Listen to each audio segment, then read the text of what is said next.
Welcome to the Cherry Picker, the horror movie podcast where we like to kill people, but not really. I'm your host, Zach Cherry, and with me, as always, is. Are you an egg, Milo? Eddie of Edward is Truth. And today we're talking about I Know What You Did Last Summer, 2025, released July 18th, 2025. And Uh, this is the latest in a string of requels that just use the same name as the original. yeah, so we're just gonna have to call it IKWYDLS 2025 25. for short. I For do. short. Yeah, I think like if I'm in a clutch and I'm just like, hey, I'm going to see I Know What You Did Last Summer 2025, I'll just type in IKWYDLS apostrophe 25. 25. Yeah. Yeah, Yeah. wow. It's more complicated to say than Halloween 2018. It Yeah. has more syllables. More syllables. Go on. How are you doing tonight? I'm fried. How are you?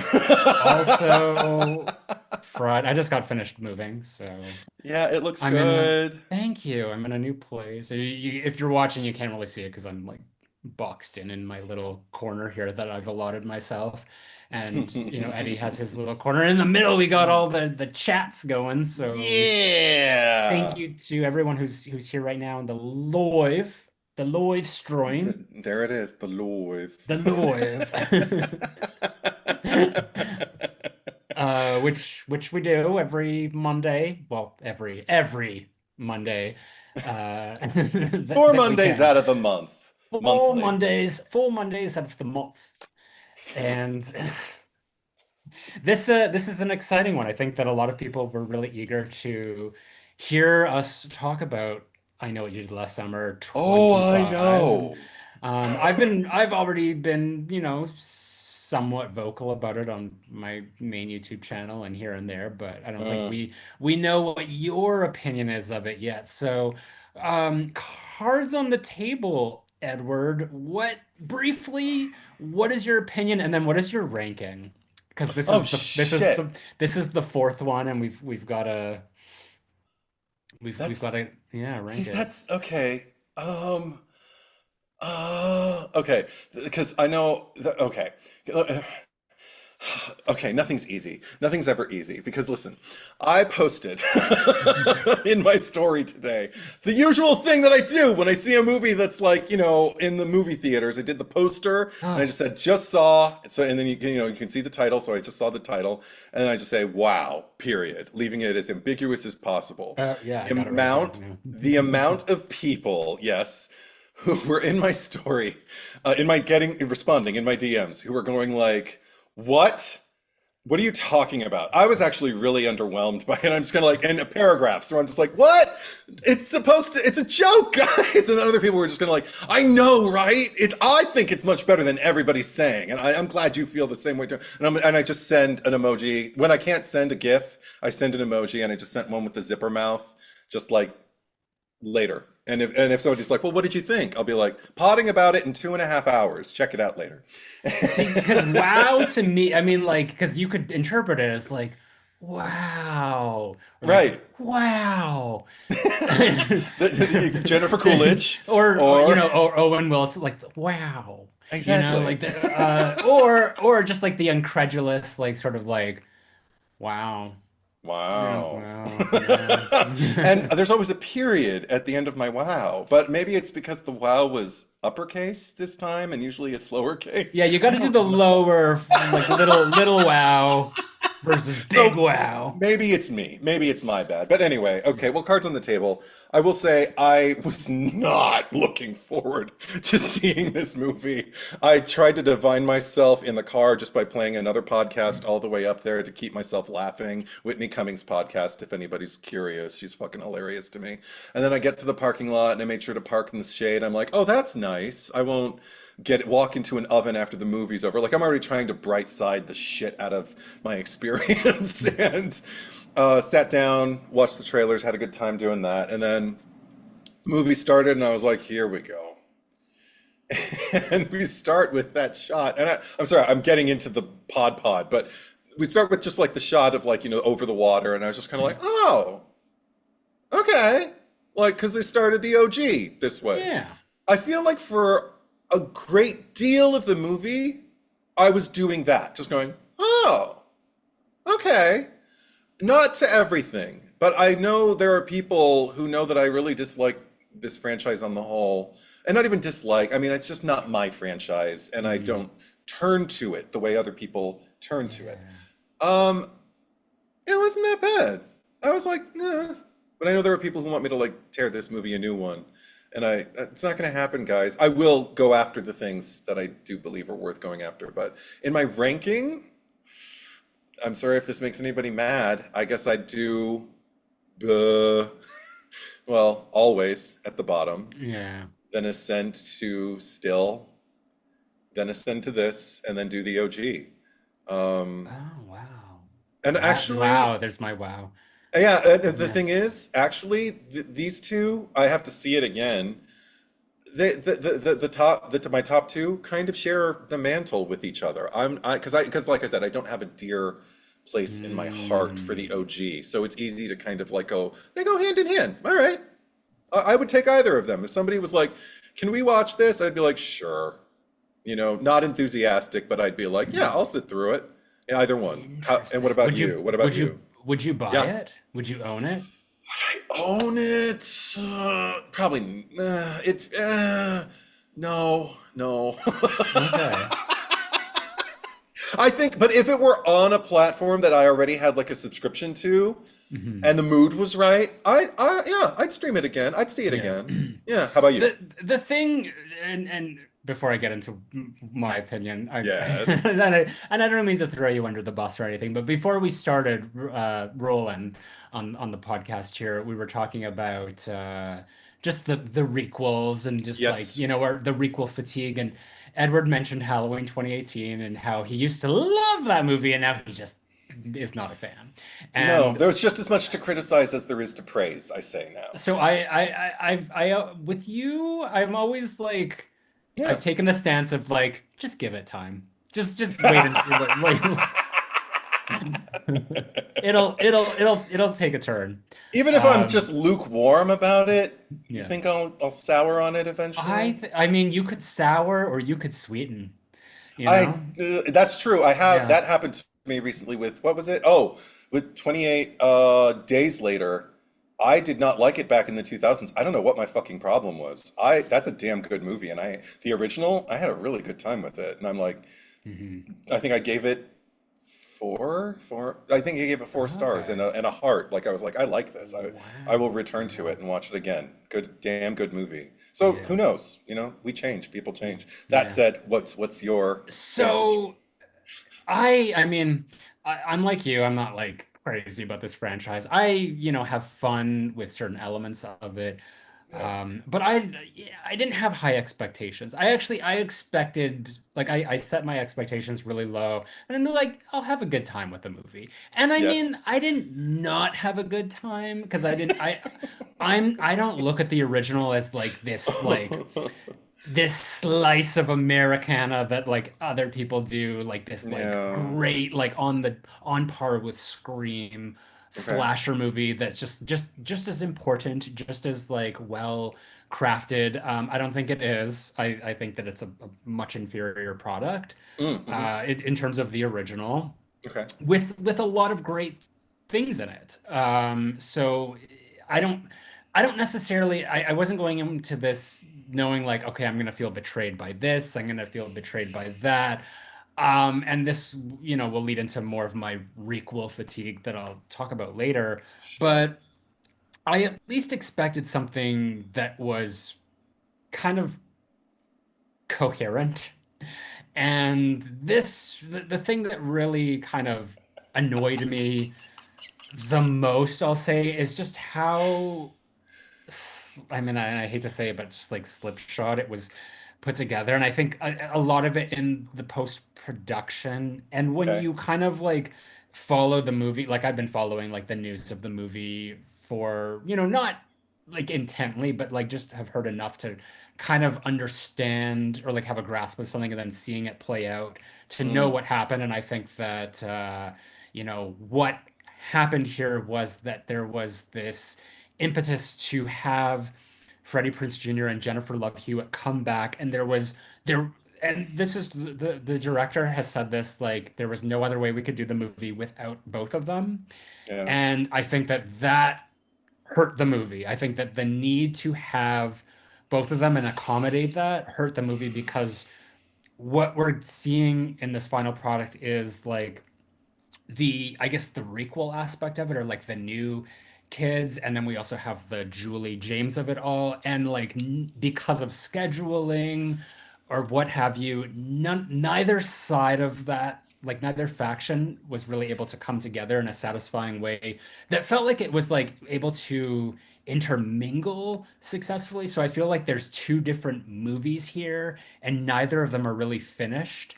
And also just having the foresight that they filmed the movie in Australia Mm. last fall, I believe it Oh, was. And wow. then Jennifer Love Hewitt wasn't announced until like a few months later, like the end of 2024.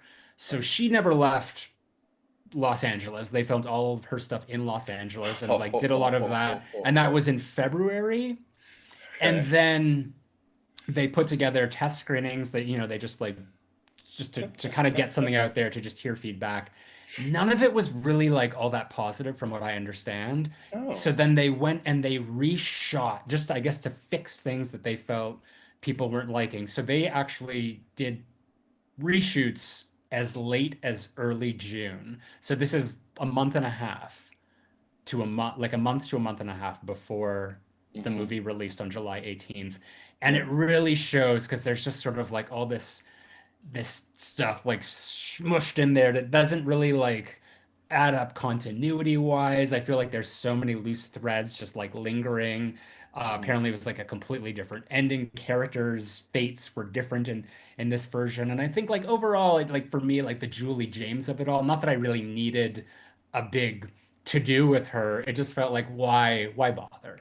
Um, so having said that, I would rank All Always at the bottom because I mean that's just a piece of crap. Yes. Yes. There's no getting around that. I would then say this movie above that. Then I would say the original, and Hmm. then just because I'm a huge fan of camp, actual camp, I Still Know, which I think is just such a good time. Like I just have so much fun with it. I like Okay. it's stupid and it's bad, but it doesn't make any like it's just like this is what I am, no apologies, take it or leave it. Okay. Yeah. That's fair. Mhm. I feel like we're ready to just kind of like dive in, so maybe we should do some Yeah, well housekeeping. we'll do some quick housekeeping. So, hello, you are watching slash listening to the Cherry Picker. Hello! If you're if you Hi, didn't everybody! know, if you didn't Welcome know. to God's country. And yeah, we've been doing this for a while and we're having a really good time with it. But we could always do better and have more support behind us. And that's what my Patreon account is for. So if you want to head over to patreon.com/Zack Cherry and throw a little support our way, that would be much appreciated. It helps the podcast grow. It helps us do better and be better and give you things that you want to see. And part of that is the Patreon's Choice episode that we do every month. So this is the fourth week of every month that we hand it over to you. We let you nominate and vote for Hmm. your choices of what movie or theme you want us to cover. And we do it. And it's usually a lot of fun. So far we did Companion. I Yeah. think was chosen last month, or like the last episode was Death Becomes Her. We also had the Hmm. best kills in every horror franchise. But Yes. beyond that, there are other perks to being a Patreon supporter. For instance, if you're supporting at the top tier, you get a monthly video hangout with me. So for anyone who is interested in that and wants to join, there's quite a few people who are on that, and I have a great time conversing with them every month, and hearing their opinions. I've heard a lot of pre-opinions of I Know What You Did Last Summer 2025. So Uh-huh. yeah, if you want to like hit me up and tell me your own personal opinions about horror movies, whether we cover them or not, it's a great way to kind of what's the word I'm looking for? We'll just go back to converse because I used that already. Converse with me. Commune, commune. Commune. It's a and actually that's a really good word because it's like the Patreon is a community of sorts. So it's, great to Yeah. be a part of that community and meet other people who are very like-minded to you and have the same similar interests. So Hmm. anyway, with that said, I want to thank my top tier Patreon supporters. So the Michael Myers tier, thank you to Kyle Beard, Ali Hamouche, Shane Allingham, Tim McKay, Stephanie Starbright, Horror Slet 95, Traj 125, Michael Boswell, and then thank you to the Ghost Faces, Eric Champney, Sam Levy, Daniel Saturn, Baby Ghoul, Garrison Nichols, Craig Lynn, and newly to the Ghost Face here, Brian James. Thank you very much, Brian. Brian had a lot Yay. of opinions about this movie. He Ooh. actually had his letterboxed a huge like essay of it and Oh, wow. sent it to me, and it was too much for me to read, so I just put it on my computer and did like the described audio, like just like read it to me Oh, in a computer voice nice. just to hear it, and it was just like this is very in depth. Like he just like covered everything. Like it was Wow. a lot, but there were so many things, which I'm sure we'll cover in this, because he had We'll see. some spicy opinions of it. So anyway, yeah, if you want to head over to Patreon and be part of that, you'll also get your name announced if you're on the Michael Myers or Ghostface tiers. So something that's to mull over. Anyway, do we have a do we have a premise for I Know What You Did Last Yeah, Summer? but I'm not going to invest that much into it. Here we go. A mysterious stalker terrorizes a group of friends about a gruesome incident from their past by dropping a familiarly anonymous note that reads, I know what you did last summer. 2025. There you go. And this is, I mean, right as of right now, it's still in theaters. So I mean, that's where you Yeah. can see it. Go see it in a theater or I'm I'm sure it will be, on digital or streaming oh, I'm sure. Well, soon. actually, did see. There's no date yet for the physical media, but they did drop the artwork. I don't know if you'll be able to see it. Here, let me get rid of Oh, my thing here. is it just Here, I'll try to put it in the foreground. But it's the steelbook Steelbook? of the Yeah. 4K Blu-ray combo. Oh, I don't know which way to turn my phone. But yeah, the cover is Danica in the tub with that bath bomb that's red Hmm. like blood. The back cover is the Hook dripping blood against a white background, very Hmm. Joker. And then the inside, it's just a photo of all the kids with their eyes scratched out. And when you take the discs out, the inside cover there is it's the foggy "You're next" from when what's his name went to the sauna. Hmm. Which I mean, just makes me think of the movie You're Next, not Yeah, me I too. know. I was like, oh, well, maybe that was an homage. I don't know. But anyway, it's coming out. It just says late 2025. Yeah. So before the end of the year, maybe for holiday season, get those stocking Yeah. stuffers, kids. Well, so the budget for this movie was 18 million. And It looks like it. currently as of right now, it is sitting at a box office of 58.7. And That's it? it's projected to go on to like its final number be between 60 and 70. Wow. I'm Hmm. surprised considering how often it lives in my feed. Like, but maybe a lot It's of people were disappointed by it. I don't know what the I'm ratings are among Yeah, I mean it's people. a very niche franchise, obviously. It's Yeah. I mean you could tell that they were really going for the Scream Hmm. revival thing again. I think like a lot of the promotional material. Like you know how the Scream movies they had the cast like the Scream 5 was like they were holding the ghost face mask. In Yeah, 6 they had the knife with the reflection of ghost face in it. And I sure. think that that lended itself to the idea of like who's the killer? Like it's, the killer is among the cast here. Whereas Sure. here it was like they did a similar thing, but it was like their picture and it was a white background, which I never like. But then Yeah. there was like a shadow of the hook over them, and it was like, well, this isn't really the contextualized as like one of them could be the killer. It's just more of like they're all the victims. So I don't Mm-hmm. think like I think that they tried to go for the aesthetic of like the promotional material for Scream, but they just didn't get the hook of it, as it were, Right. or just the intention behind it. But I mean, like the studio was obviously trying to do a thing, and I just don't think that I know what you did last summer is. And like I said, I think for some people it is. It is Yeah. on par with Scream. I think for most people it isn't. And myself being one. But Yeah. I And me, wanted myself to being two. Yes. and you being number two. And okay, so I this is where I want to start for some reason. Go for it. The accident, as it were, because I feel that like they were making this movie. It could have been anything. Like they could have gone any route, and I think that they were really trying to like remake it in a way or just like have a similar thing. And thinking back to the original with like just like how that was all set up and them like hitting the guy with their car.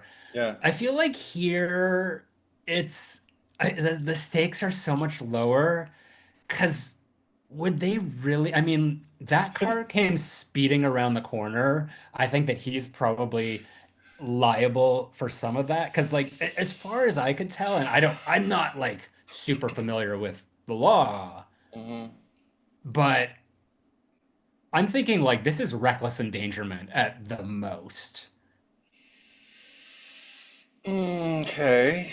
I can't confirm or deny that because I Yeah. honestly don't know technically who. I mean, I feel like there are cases to be made for both because all I could think, okay, I'll jump right on with you. Yeah. All I could think while that was going on in this, oh my God, we hit a boot scene, which Mhm. is what it is. You can kind of do that throughout the movie, just kind of like, remember in the original movie or even in the scary movie, parody? Remember that scene? That's what this occupies in this scene. Anyway, Yeah. when it happened, uh, I think the thing that I got stuck on wasn't even the accident itself. I thought like, oh, well, that's different. Like it's new. Like originally it was because they irresponsibly hit someone. So it's like now we've twisted it around and they're the ones in the street and someone who had to avoid them is the one who ended up getting hurt and they failed Mhm. to save him. I'm like, okay. I mean, again, I wasn't expecting a lot. So I'm like, well, at least that's new. Or a twist, I guess. I don't even know if it's a twist. It's a switch. But the thing that bothered me was right after it happened, and I never thought about this when I watched the first movie. Here, this heinous thing has gone on in this, like, winding hilltop road. And yet they discuss it at a glacial pace after the car drops into the rapids, and Mhm. they're all still standing in the middle of the road. And I'm like, guys, did you not learn anything? Like, this is now you're all incriminating yourselves because anyone, literally anyone, could come weaving any second around Mhm. that curve and kill all of you or find out at least what you did if they were driving a slower, at a slower rate. That's what I thought. I just kind of thought like, okay, this is not realistic. That was not like a big point against the scene for me where I was just kind of like, guys, get out of the streets. so, Mhm. and also just the fact that like, I was against it on principle, Stevie going with them. I understand why it needed to happen for the movie to movie, but as an introvert myself, I'm sitting there watching Stevie, just kind of like, you're better off without them, darling. If they haven't talked to you in forever and you're trying to stay sober, this is not the crowd to hang with. Just keep to yourself. Go load the van, make your paycheck for the night, call your sponsor. Like I mean, again, I was biting at the movie, going, "What the fuck?" But at the same time, I was in it. enough to have an opinion about how Stevie was conducting herself with this crowd because they seemed even more vapid than the original crew. You know what I mean? Yeah, Amethyst is saying the kids in the original literally run over Ben Willis and dump his body. They actually did something. And yeah, I agree because I feel like, other than what I'm saying, is like this feels like just a misdemeanor, if anything. Mm, And it wouldn't even be all of them. It might just be Teddy. And even then, it's like that's if they, corroborated, they could say nothing. And it's just like there is nothing like that. There is no dumping of the body. It's just like very easily like I'll call my dad. He's gonna take care of this. We just gotta go sure. away. And we don't even like that's the whole thing with like the guy in the car, which I think was hilarious that he like punched through the glass. Like I guess his last act of life before plummeting to his death is just punching through the window and like grabbing Teddy, who's trying to save his life at this point. But the thing that irked me because it felt like the setup was there, Yeah, which similar to the original, like this is where I see homage and why it works in the original when sure. Ben grabs Helen's tiara from the, Oh, the yeah, Croaker Queen tiara, and then it's just like we have to get like that's evidence. We have to go back in and get it. And this guy sure. grabs Teddy's jacket and Yes. he's like pulls it off as he does a little spin around. And there's nothing like we have to go down and get that, or we No, have to no. remove it, or like anything like that. It's just like, don't worry, the adults are going to take care of this. Let's just go off on our merry way. And Sure. the comment, it already moved up, but Brian had mentioned something about the fact that in the original, like a year later, all of them were kind of separated. They had gone on their own path. They weren't really friends. And here in this movie, they're all still friends. It's like, yeah, Except we're Teddy. just, Yeah. except Teddy. Teddy was my favorite character. Oh, yeah? Teddy, Teddy felt like the most real person. And he, even at the beginning, like he was the douchebag, but he felt like a real human being. If there was one person in the cast who just, had some semblance of realness to him. And I like that actor. He is Yeah. Tyreek Withers. He is going to be in Him, the new Jordan Peele produced like Monkey Paw Productions football horror movie that's coming out.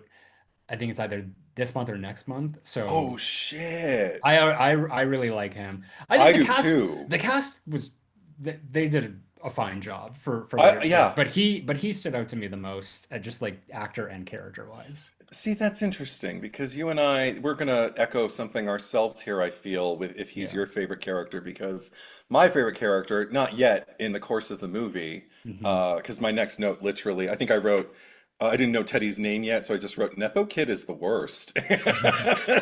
And then I put in quotes Teddy once I heard them calling him Teddy. Then my Yeah. next note was Danica's a monster.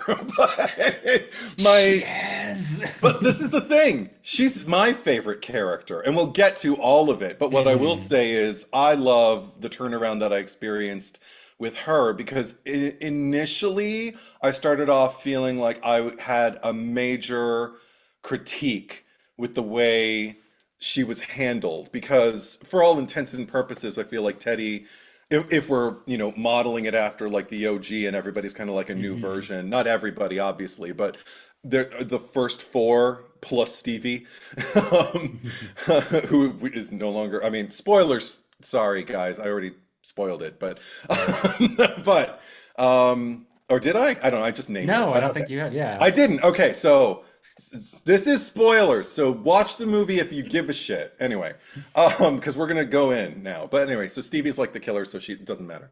But so oh, okay. I felt like Teddy was like the Ryan Phillippe kind of stand-in, and Yeah. Danica was like the Sarah Michelle Gellar kind of stand-in, Hmm. and the other two were the other two. So I was I felt like once we saw Danica, like first of all, there was something interesting about the fact that she so coldly just decided for the car that they weren't going to the police. They were all just gonna like drive back home, and the way there was, and it was a decision that was made for them. So it's like, well, now if you want to go to the police, you'll have to do it yourself, but I know you won't. And I was like, what a chilly bitch. And then a year later, we were literally celebrating her her pending nuptials to Teddy. the summer before, the last Hmm. summer, the aforementioned last summer. And then when we see her the next summer, she's celebrating them again with this new guy, Wyatt, who also smoking. But like Danica gets the hottest guys. I will say that. That's another reason I like her.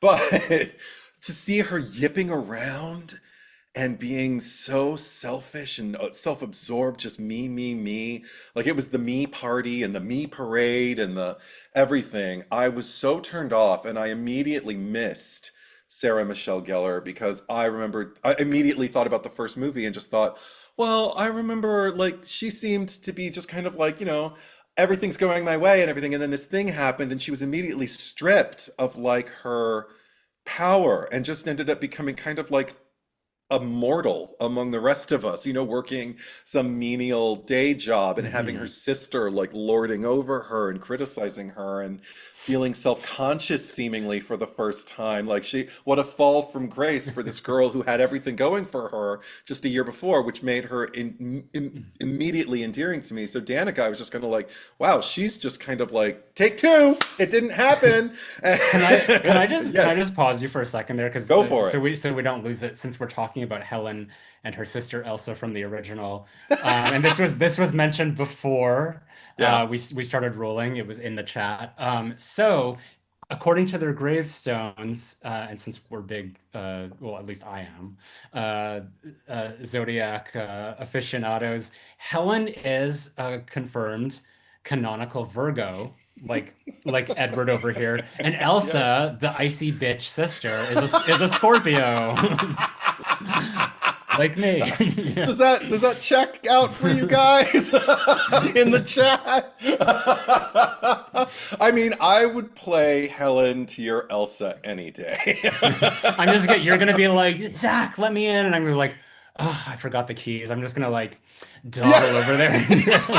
Well, I'm screaming my guts out. It's okay. I'll come back in a dream Yeah. sequence like 20 years later. Yeah. Anyway, we'll get there. Well, almost 30 years, isn't it? Anyway, 28. 28. Yeah. Okay. 28 28, years later. yeah. Yeah. Yeah. Okay. So, um, Danica. She's like yipping around, and I don't know, there was just some interesting turns from the get-go for me because like I'm watching Ava who's embracing her bisexuality, and I'm seeing Milo who is the most vanilla out of all of them, so of course he's the Freddie Prince, and um then we see Ava's like hooking up with the podcasting sex positive mess Tyler, The and investigative journalist, the yeah. investigative journalist who I was so rooting for because I was just like, they are setting her up to die because she's sex positive and because she's just kind of like all about this death thing. And I'm like, she better not throw me a curveball movie. And they didn't. They killed her off. And I don't Mhm. think. And also, She what's more was than that? Oh, yes, go ahead. Oh, I was gonna say she was my second favorite. Um, and not that and that's like a far cry below Teddy, From but it's just Teddy. but it was still like she was at least like she was fun when she was on screen. I felt Hmm. I felt like a distinct character was there. I didn't like all the podcasting stuff. Like it's just Right. I hate podcasters. I hate us so much.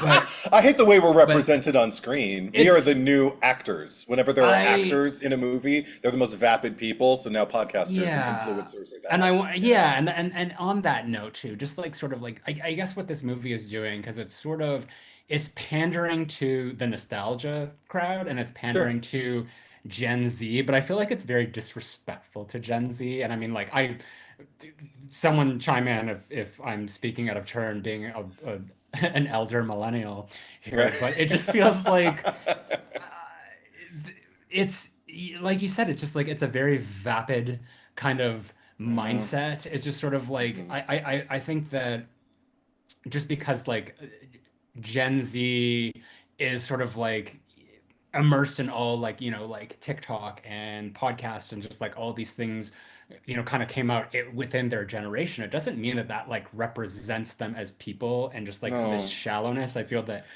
Gen Z, just like anyone else, are intellectual people Hmm. who can consume media and want things that are interesting and well written just like anyone else. So I just like Hmm. when I see stuff like this that's just sort of like, hey, let's get this lingo down, like Slay Diva, and it's giving nuptials. It's like, and which is very representative of like Danica as a character. I just feel Sure. like this is a very niche subdivision of Gen Z that I feel like most people and like even Gen Z probably look at that and just like roll their eyes or just, I wouldn't say that anyone's insulted by it, but I just feel like, Mm. oh, come on. Like represent us better at least. Yeah, there's And I, something to and I be said. feel the Yeah, go same ahead. way like in sorry, just the in Sorority Row, which we covered last Right, month, where it right. just felt like it was showing like the most vapid part of millennial culture in that movie too. So it feels like, Mm. I watch that and I don't feel like beholden to it. I don't feel like,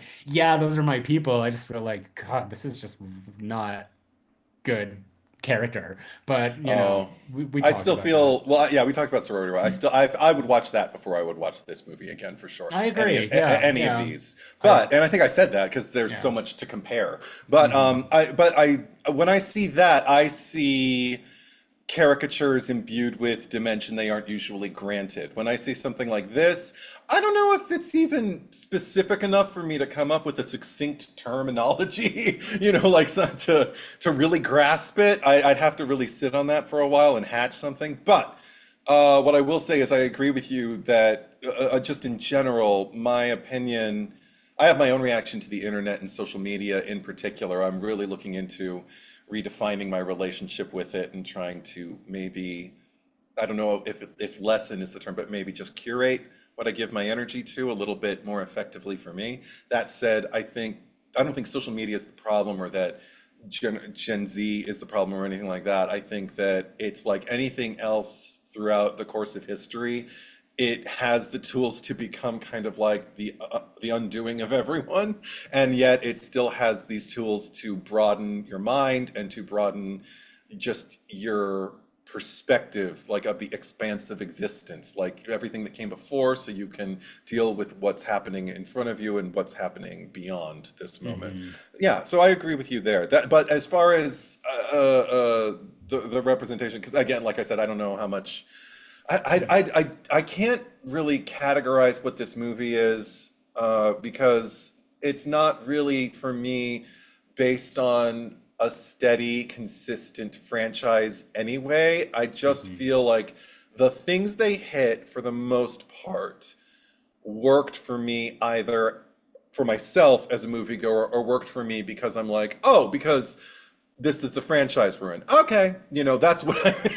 Hmm. So like the reason why Danica, to get back to her, why she works for me is because I thought I knew who she was when they introduced her, and then as the story progresses, it's not like she redeems herself or becomes, like a a girl boss who gatekeeps and what are the other G's? Anyway, whatever they are.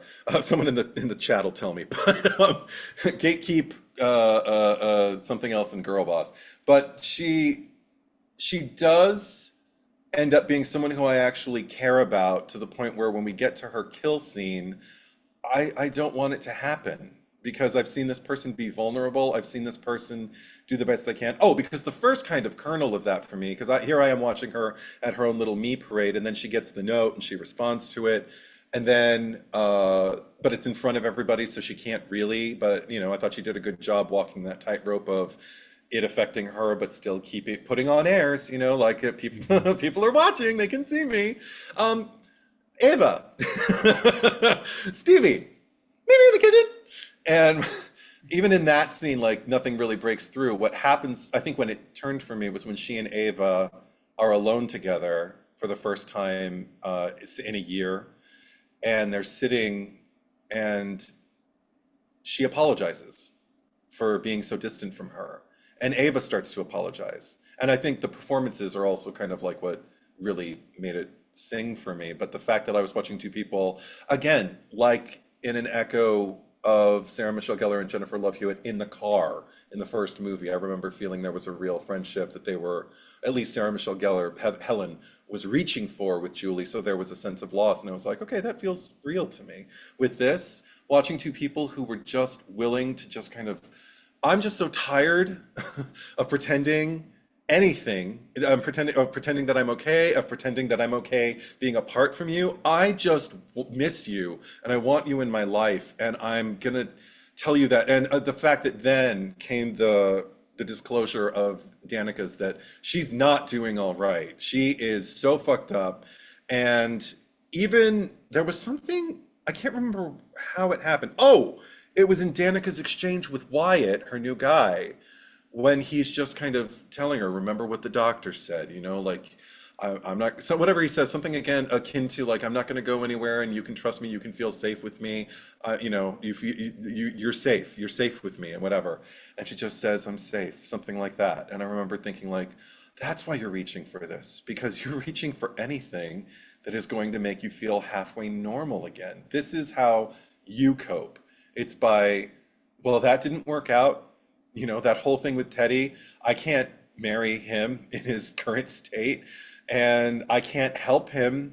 So I'm gonna try to find my happiness elsewhere. This guy, has offered me happiness. I'm in therapy, or we're in therapy. I guess they were in couples therapy together because he's referencing, he knows exactly what the doctor told her. So I'm just kind of like, again, little headcanons working, and I'm going like, okay, so there's a real person doing the best she can, and that was really attractive to me. And I see your face. Wow. So the scene that you're referencing when they were, and this is another thing. I don't know where they were at any point in the movie, like whose house they were at. I felt like there were places and buildings and stuff, and like there were like sleepovers, and it just, anyway.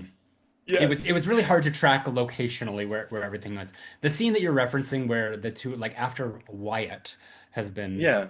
murdered brutally, that was the first point where I kind of started to, like okay, God, like this is going on too much because it felt very unearned. Just like Okay. this dynamic between them. It's just like okay, now we're doing the thing. Now we're doing like this scene where like you mentioned the one between Julie and Helen in the original where that actually felt meaningful in a way.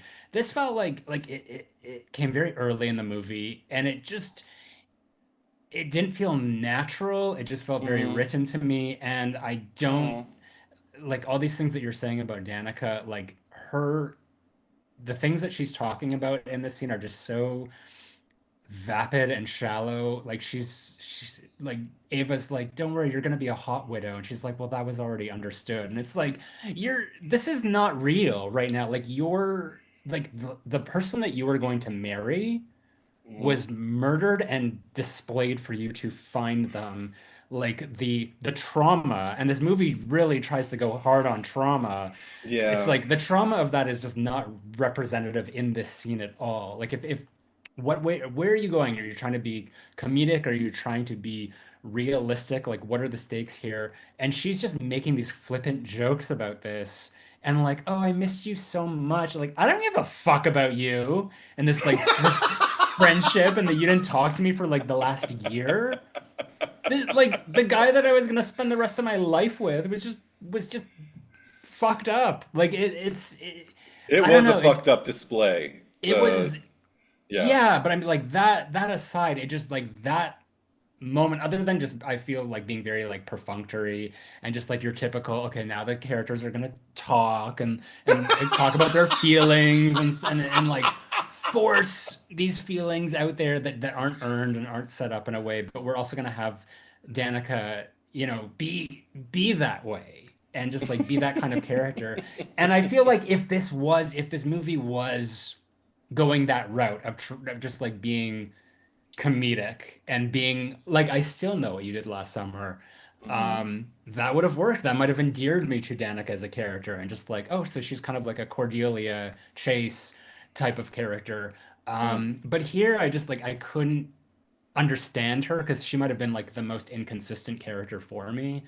Hmm. I like the actress. I think that she did a really good job, and I think that if there was anything that was endearing me to that character, it was probably the fact that Teddy was concerned about her. And you've mentioned this before. It's like there might be a character that you don't necessarily like, but just because another character that you do feel connected to or you do like Sure. has some sort of agency or stakes in like in their protection or anything, then that makes you care about them. And I feel that like this should have been a movie where maybe they were the final couple or something, or at least like I was Teddy or wondering if that yeah. was going to happen. I was actually kind of hoping that they would come through in the third act and give me that. There was one point in particular, I think it was when fucking Tyler got offed, but I thought like, oh my God, what if they both get offed? Like, I mean, because sometimes my mind is going like a mile a minute, and it was an action scene, and it was one of the less, like, I actually think Wyatt's scene is more effective than the one where Tyler and Ava are outrunning the fishermen in the what do we even call it? The loft, The the old Shivers the warehouse old that's now like Shivers a which mannequin is company. yeah, which is now a like it's a restaurant that's closed I get or I so that okay.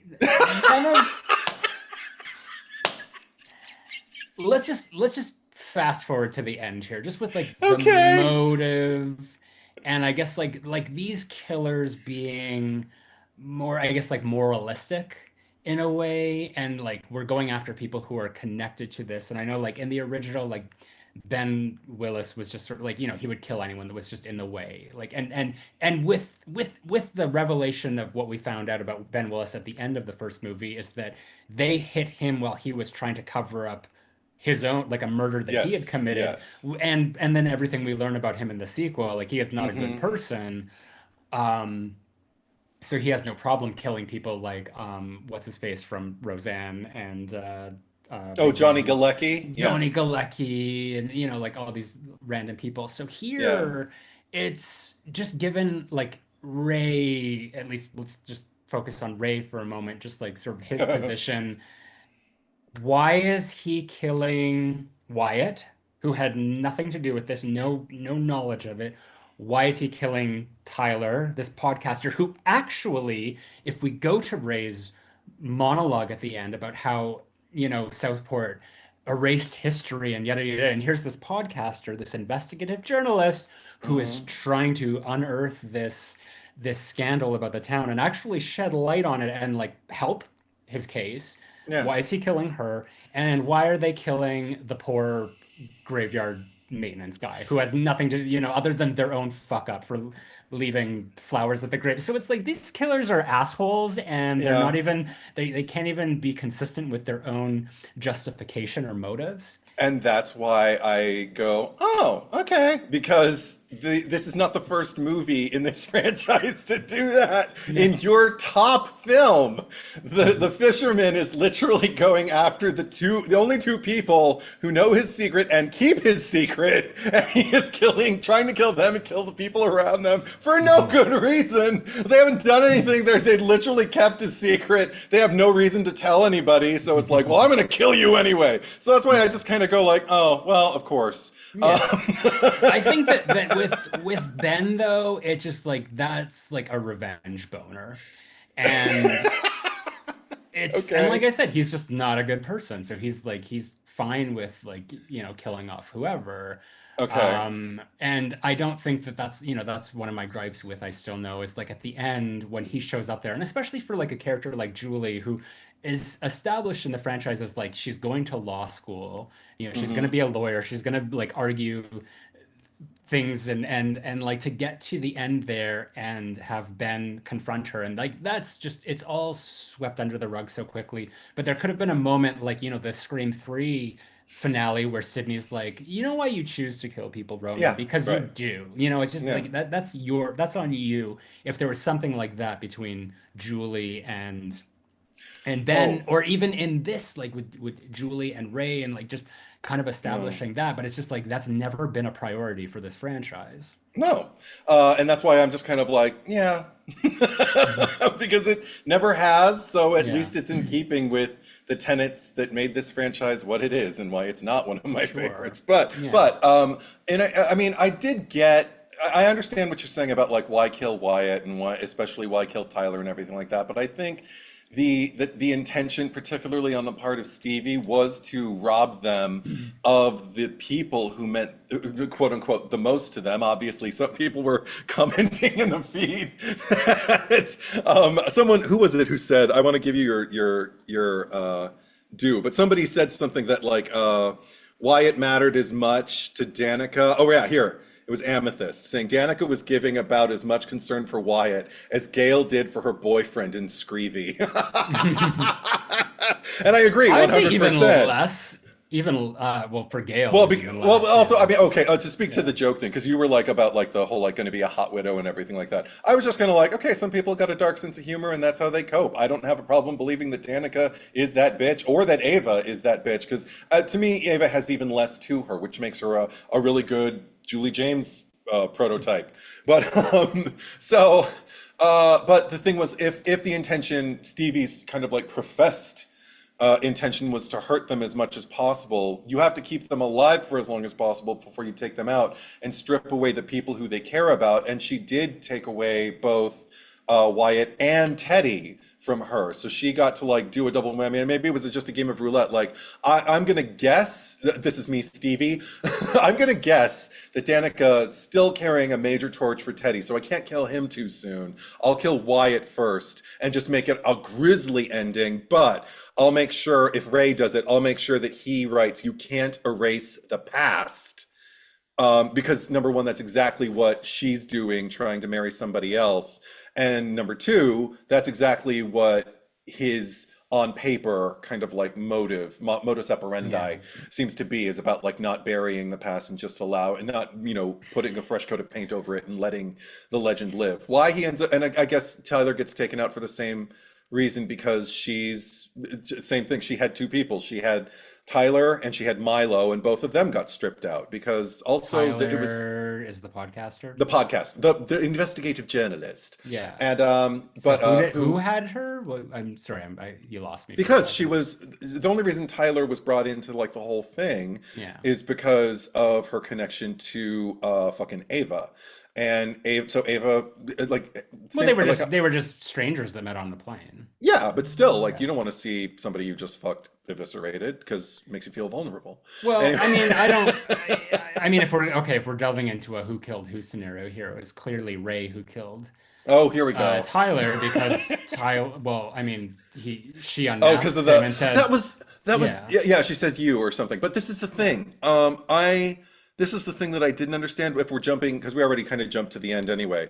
Okay, yeah." what is the big reveal? I missed it. When Ava's fucking sitting on the boat, or where is it the boat? I don't even know where they are. You're right about that. I Ray's never bar. Yeah, Yeah, I never know where they are. But yeah, it looked like a boat. It looked like they were on the water, but yeah. I guess they were in his bar. So they're in a building. Are they on land then? I don't even know. I I think it's honestly like don't a know. it's like a floating Okay, bar, okay. situation. I thought so, but I Yeah, wasn't sure. So yeah, anyway, they're in some place that Julie knows how to get to and can get to like that. I loved yeah. that. That was fucking hilarious. Hmm. And I'm saying love ironically. I did Hmm. not love that. I was like, oh God, movie. Okay, just movie. But when she's sitting there, he, I guess, was wearing a jacket and he took it off and turned around. And immediately she flashed to when she, slashed the back of the fisherman. And Hmm. then that told her, oh my God, raise the fisherman. Now, did she see something that I missed? So the editing of this movie is not great. No, And no. that moment that because that the same thing happened to me. Just like I think I needed a little bit more. I mean, like for example, do you remember how in the faculty the when they all did like the sniff test with the pen and the Oh, yeah, powder, yeah. and the blonde girl who turns out to be the queen alien, and she does it, and then like later when she's talking to Elijah Wood, and she says like don't believe everything you see or whatever, and then it flashes back and it gives it enough time to Yeah, show that like she had her nostril like enclosed or whatever, and like the right. finger tentacle like took the cap off of the pen, and so it's just like okay, we're actually like Revealing showing, yeah, something. Yeah. revealing, like if you're gonna do it, like just like actually take a beat to do it Yeah. rather than just like Yeah. psh. So I just assumed she had like he had a cut on his arm or a bandage, and she immediately like, oh, it must have been you. There's no other, like, Yeah. because you couldn't have cut yourself on anything else. Right. But this, and then you talk about the Jennifer Love Hewitt of it all, because like then Yeah. like what is it that she put together in her investigative journalist mind where she suddenly was like, oh, it's Ray, and like went to the bar. Like this is the thing. It's She like the saw a movie. photo of him together with Stevie and thought, Yeah. and then she ran. Yeah, I agree. This, yeah, like it really, there was no development of how things fell into place. And I really like a lot of this movie, it just feels like it could have been cut out. Like it's a longer movie, but the whole stuff with like Pastor Judah and all that Yeah. stuff, like it felt like we're just kind of going through the motions. And like not like, I love movies like Deep Red that we Right. covered, where that whole movie is just David Hemmings like going for like following lead to lead Yeah. to lead, but it's done so artfully and just like and it's beautiful to look at and listen to and Yeah. watch. And here it's just like, okay, we're gonna follow this, and it's gonna like take us to this chapel. And they're at this chapel, and then somehow like Danica has to sneak into this room and like find this book that's just like hit like right there in the open or whatever it is, and that like then reveals another clue that they follow. But then when the police go and like encroach upon the chapel when they think that Pastor Judah is the killer, Yeah. when they go there later in the movie, this random cop who we don't even know, he's just a non-character, notices this thing at the front, and it's just like, oh, isn't that Stevie? I want to call her Stevia. Um Okay.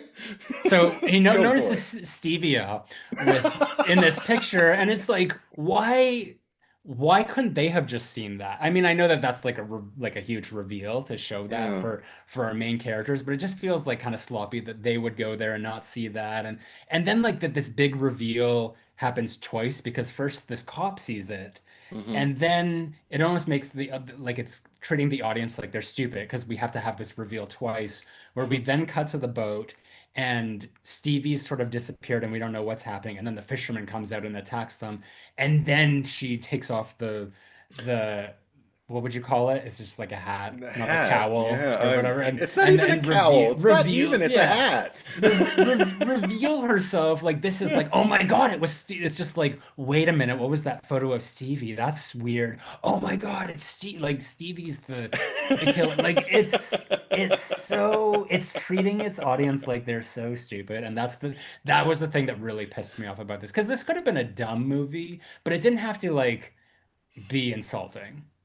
You know what I Okay. mean? Um, I do. I don't know if I wasn't insulted. I walked in with like what's low, ankle low Yeah. expectations, and it satisfied those. But this is the thing. Okay, let's get into the Julie of it all before we forget, and the Ray, I because mean, Julie. it's easy to forget Julie in this movie. And Well, okay. nothing against Jennifer Love Hewitt. Like, she looked great. I loved her being like, I wanted more of her, but it was just like there was no need to have her. I will say this, I haven't seen her in everything, but Hmm. this is probably my favorite on-screen work I've seen her do Okay. because everything that she was doing worked for me. I just loved she had everything behind the eyes that she needed to exist, and it was effortless. I never felt like, I mean, I've said before in the other podcast where we discuss her work, like I always feel like she's got a camera on her and she's an actress playing a scene, saying lines that were written for her and doing them very well, but I never get beyond that. This time I felt like I was just watching a woman who grew up and used to be the girl Julie James and is now the woman Julie James. That said, I don't think the screenplay did her a lot of favors because she full on while she's teaching her class. I don't remember what the first line is that she says, where she just screams and then says, "Is what your psyche says," when it whatever, I don't know. But Hmm. then later, she full on. I wrote. I'm in the transition to the next scene. I wrote, the line that she says, trauma changes the brain in mysterious and complex ways. Oh, does it, Professor? How deep? Oh my gosh, you just shed a light on something. These students didn't know that. And it just pissed me off so hard because it was some dummy trying to write somebody to sound like, like a smart professor type. And I'm surprised they didn't write in the script that she has glasses to make her look brainy. Anyway, so she, to show that time had passed. But anyway, I love the work that she does. And then I love the fact that everything that she did took me back to the Julie that I liked most, which was the post-trauma dark Julie of the first movie. That's my favorite Julie, is the one who's just kind of shut down and just The kind of like stringy everybody's, bangs and bags under her eyes. yeah, that everybody's worried about and everything like that. But she's learned to kind of like pocket that, like she can live by day as a college professor and then by night just sit there with like a glass of wine, I guess. But then okay, so but there was something that I liked about her introduction that actually did feel a little unceremonious. Like I felt like her true entrance into the movie really was the exchange with Ava on the campus, just like talking about these things kind of obliquely so people don't read too much into them. And I was like, okay, this is cool. And it doesn't feel like the take the stage, I'm the final girl of, the franchise kind of moment. I was like, no, she should just kind of saunter in and saunter out. That didn't happen. But then when Ray gets introduced, he's the one who got the big filmic like entrance where it's just like, I'm a voice in the crowd and I'm off screen. And the crowd's going to part and I'm going to step forward and everyone's going to know who I am. And there will be gasps in the audience. And I was in an empty movie house, so there were no gasps. But I do have to say, as cheese goes, movie cheese, I was kind of like, you know what? Well done. That's funny. Because you actually kind of got me a little excited about Ray's return on screen, and I didn't think you could do that. And Freddie Prinze Jr., again, gotta say, I liked the work. My favorite thing about them being brought back into the movie was their scene together where he's like outside her front door and she's all creeped out. And then she opens the door and he's there and she's like, thought you were someone who was trying to come and kill me, something like that. And then, but this is worse. And then they walk in and the animosity between the two of them. I was like, first of all, I love knowing the two of y'all didn't make it as a couple. Secondly, you know me, I mean, we talked about this, I think, through our Buffy episodes. I like when couples don't work out and then break up and then have to deal with each other because now they can actually say what's on their minds and the dysfunction is on full display. And I'm not going to say it was handled, like on a Buffy-verse level, but I was like, oh, this is refreshing. You actually got me, because I wouldn't have liked to find out, oh, it all worked out between the two of them and they're just two nice people still, because they don't deserve that. They deserve to be tormented for the rest of their lives because they're terrible people. And then, okay, I even appreciated, I don't know what your response was to this, but the fact that the first on-screen presentation of Ray is his absence from the photo when Ava's looking at her stuff on the bureau and she sees that Ray is cut out of the photo. That's really what hooked me in. I was just kind of like, oh my God, they didn't make it. And I was looking forward to it. What did you No, think? I agree because that was a noticeable omission. Yeah, I also think it's funny that it's like this photo of them on that day when they're all like on the dock, yeah, when it's just like I got a letter or whatever. yeah, Um, but I liked the scene that you're talking about, like the two of them like coming together. yeah. Apparently, by the way, and I only got to see this movie once. I still have to see it again. That is Buffy's house from the series. Oh my God, I didn't recognize it. Yeah, Wow. yeah. Crazy. They knew. So yeah. They But knew we needed that. yeah, but beyond that, I Yes, yes. enjoyed that scene. I enjoyed their chemistry, their Yeah. interaction, because like this is the most interesting that they've ever been together. Yeah. And the thing that was missing, which is like the key ingredient, we never found out why. There was the movie never felt that it needed to concern itself with telling us like what happened to these people that brought them to that point. It's just they're there. Mm. And that I feel was kind of mishandled because it's just like we needed a little bit more. We needed to understand like what the breaking point is because it's just like he's coming in and there's this animosity and they're going through all this stuff and I felt like something is missing. Like there's like Oh, you're okay. talking about like the first clue of just like Yeah. this photo without Mm-hmm. him in it and like Yeah. that's a hook. And then we see more, but it's just like as it goes on, like you're setting up a mystery that you're never paying off in a way. You're not giving us what we want to know about it. So I felt that that was really cheap. I felt that like Oh, like they did it they successfully did it in Scream 5. I'll say by at least explaining I see. for Gale and Dewey like how that ended up disintegrating.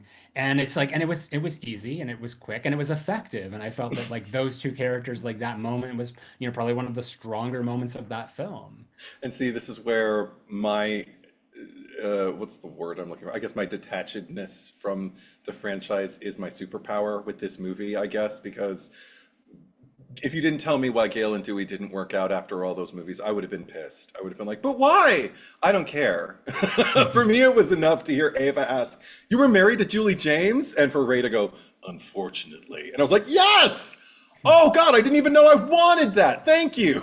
And that was enough. I didn't need to know. Things don't work out. And also, you know what? I know why. Because they were bonded through their self-imposed double down trauma.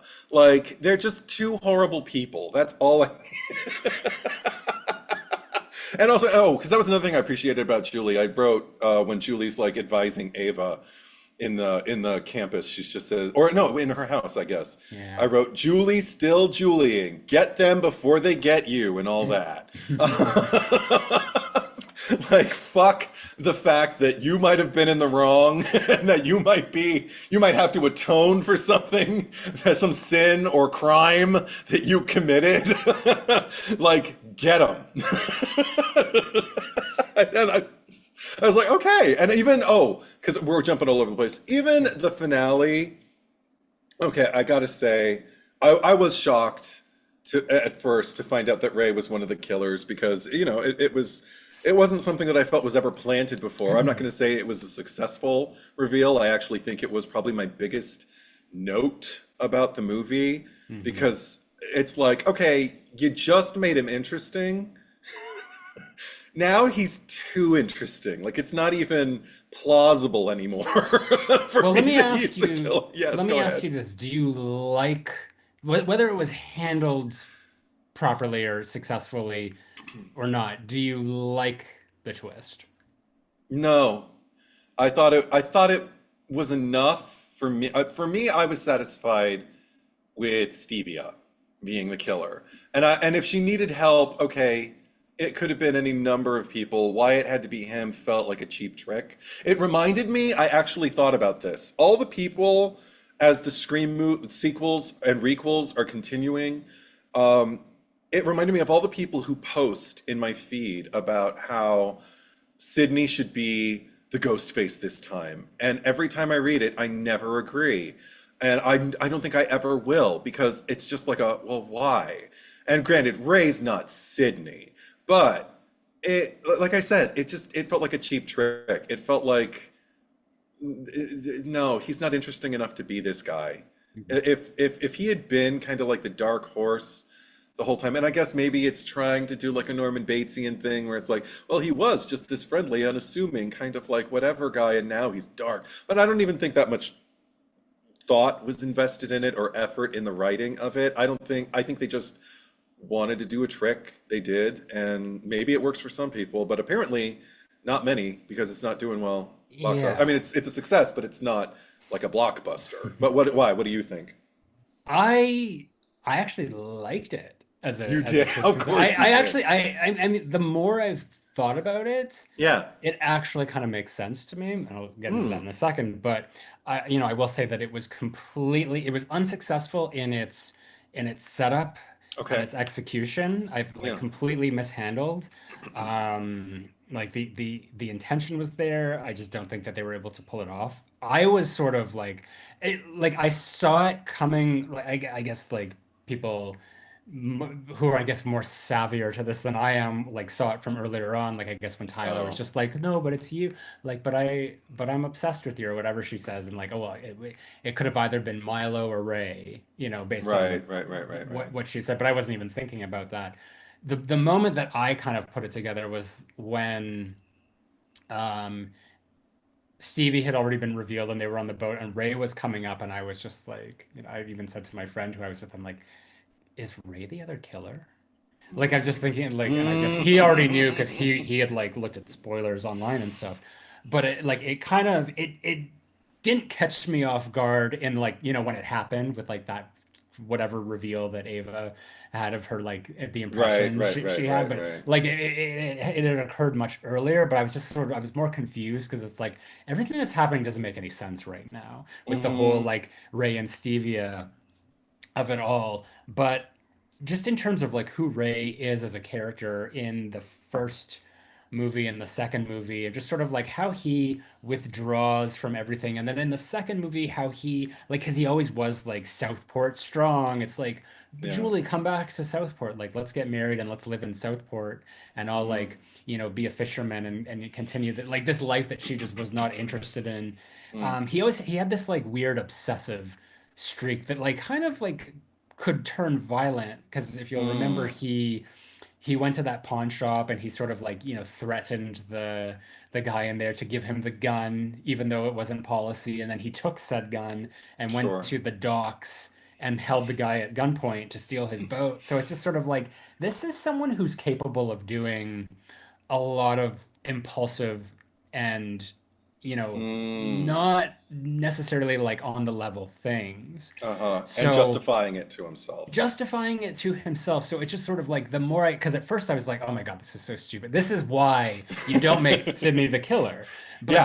But then looking back on it and thinking about it, I'm like, no, actually, I think that this works. It just, you didn't make it work in the Yeah. film, and that's the problem with it. And I think that the thing is that there's just so much distracting with like the whole stevia of it all. I what you said, I think the opposite. I think that it should have just been Ray, and I think that Stevie should have been, a red herring or whatever, because I thought it was Mm. pretty, I like she was my prediction before it started, because there was five of them, and it's just like Oh. there weren't five of them in the original. It must be this outlier female character. Oh. And I mean, looking at it now, um, yes, I agree. Like Teddy is Barry, and Danica is Helen, and Ava is Julie. But Milo, I mean, other than, I guess, like aesthetically being the Ray, he's not really the Ray, because he's like from the affluent side of the town, like all the other kids are, whereas like Ray was always like the Oh, poor fisherman. So right, it's sort of right. like Ray was sort of like split in two, and like physically he is Milo, Oh. but everything fundamentally about him is Stevia. Just being this like Okay. poor kid, who's doesn't really fit in with this group, but they've sort of like let him, and now her into this, Okay. yeah, into That's their interesting friendship. because I saw it a different way. I saw it like if anybody was splitting the role, I felt like, and I'm not saying you're wrong. That's a really Hmm. interesting Yeah. take. I actually think that's pretty profound. As profound as you can get discussing these movies. But for me, it felt more like Julie was the character that they splintered at the time.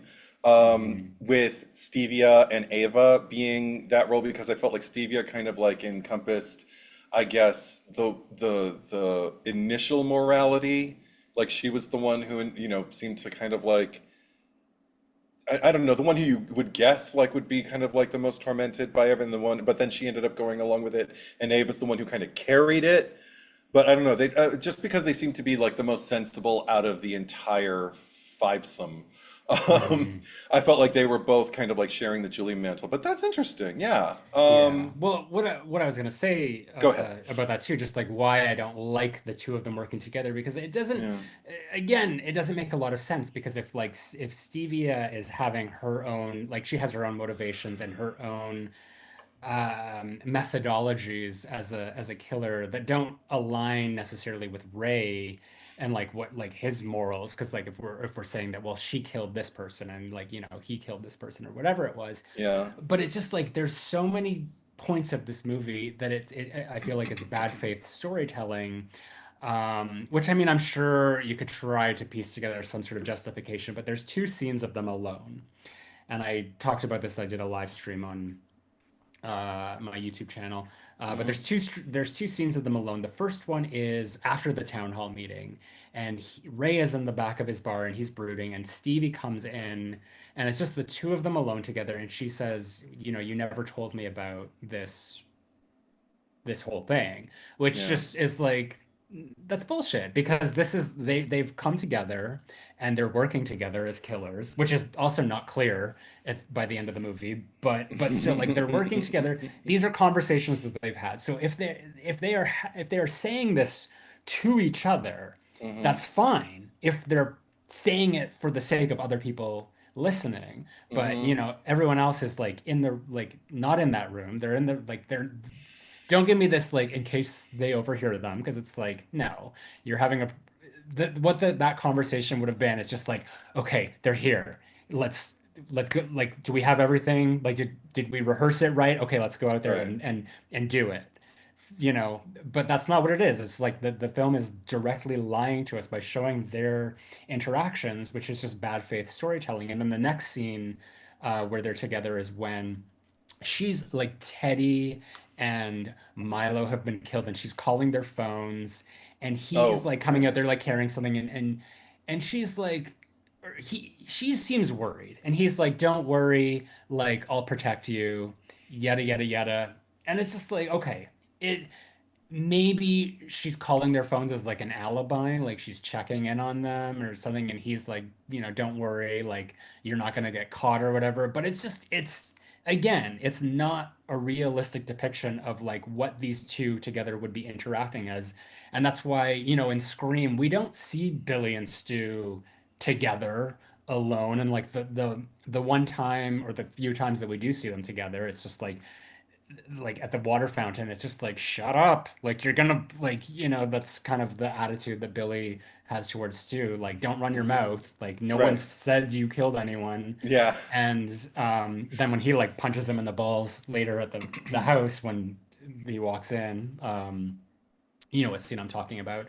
Yeah. But that's like why mostly, like, in within the Scream movies, we don't see the killers interacting alone very much. Like, we never see Mickey and Mrs. Loomis. We never see like Charlie and Jill Hmm. interacting. I think like in Scream 5, like anytime like Amber and Richie are interacting, like, it's very few and far between. But like when they do interact, there is that like glimmer of like, Hmm. okay, you guys, you go back and you rewatch it, like, you guys are like plotting something, and you can see that. And then they fucked that up in Scream 6, because there's the moment where Quinn, little redhead roommate, is on the Yeah. phone, and she's like talking to Dermot Mulroney, and just like, oh my God, like, blah blah blah. Well, like, the brother's behind her, and she's supposed to be pretending like he's not in the room about to kill anyone. Like, that's what I mean, like, bad faith storytelling. You don't do that. You just simply don't. And they did it here twice. And like that is the thing that pisses me off the most. Okay. The only two things that actually worked for me in retrospect, I thought, again, for a while I thought that I had like more notes than I did, and I was like, well, that actually kind of makes sense in terms of like having stevia in the mix. Was first time she and I guess Ava and Milo Hmm. go to, because Danica's not there, when they go to visit Teddy on his little houseboat when he's drinking himself, Yeah. silly, a year later. And everybody leaves except Stevia, and she's just standing there, like trying to connect with Teddy, like, "Are you all right?" and he just shuts the door and just shuts her out. And I think she asks one more question and then just gives up and leaves.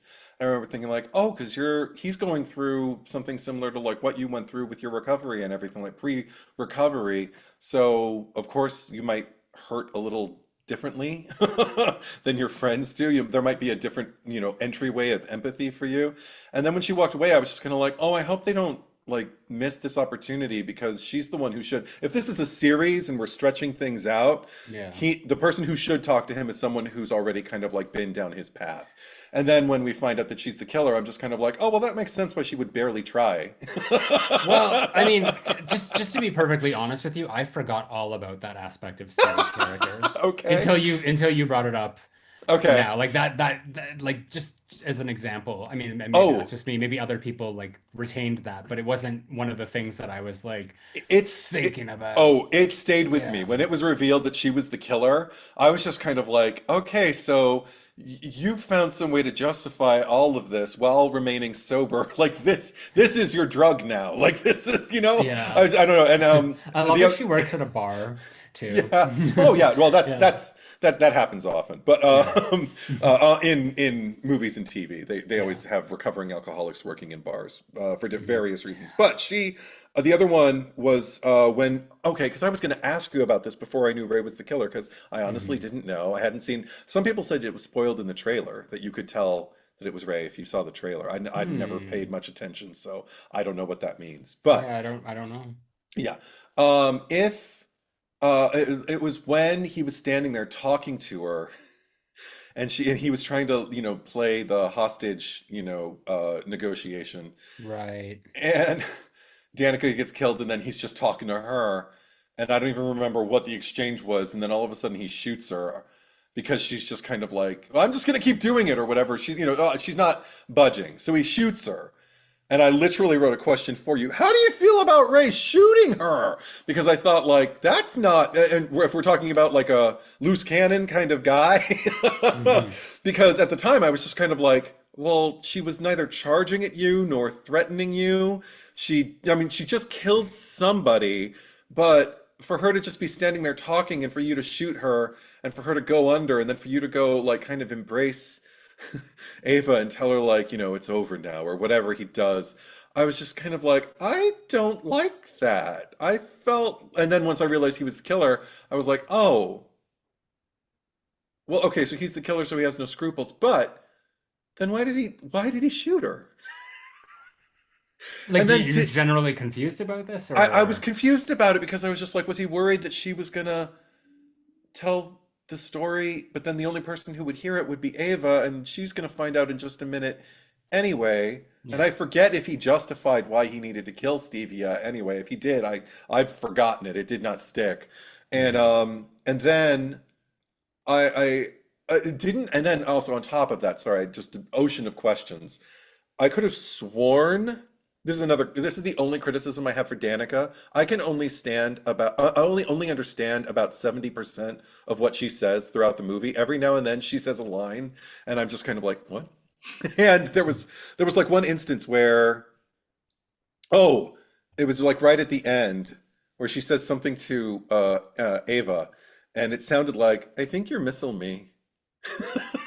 And I'm like, I think you're missing me. But Ava says back to her, I think you're my soulmate too. And I'm like, oh, she said, I think you're my soulmate. There were like 18 moments in this movie where she said something, and I'm like, "What? I don't have subtitles. I have no idea what you just said. Anyway, so uh, just questions galore. Feel free to address anyone I Okay, well, asked. firstly, Greg is saying, I'm curious if this movie makes everyone appreciate Scriptorum a little more as a legacy sequel. Looking at you, Zach. I don't think I've ever like Oh, not. I mean, there's things that I don't appreciate about Scream 4, but it's a Wes Craven movie. I think that there's at least like it's handled with care and dignity to a certain extent. I think, he always regardless of the situation, tries to make the best of it. yes. And I can't say that the same was handled here, and I don't that's not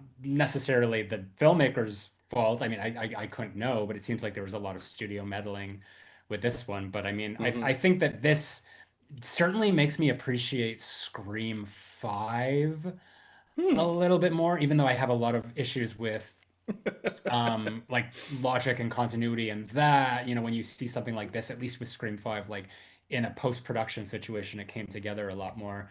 But Yeah.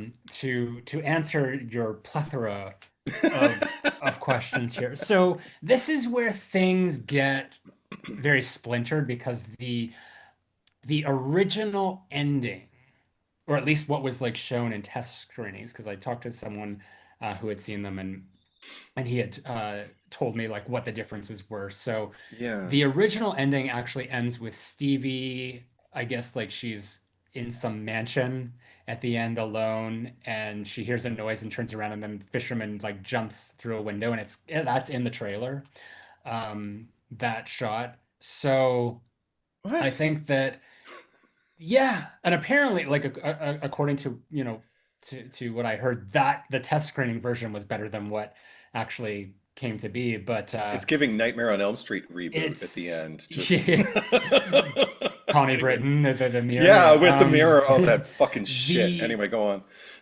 yeah, but the this is where I feel like things were tweaked a lot, because I think that the Stevie of it all was really kind of thrown to the wayside, and I think that Oh, okay.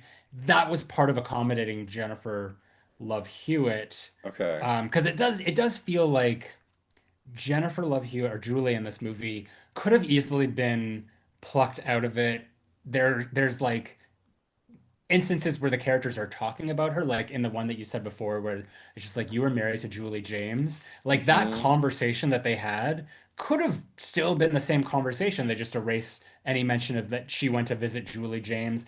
Julie Yeah. James did not have to be in this movie. So No.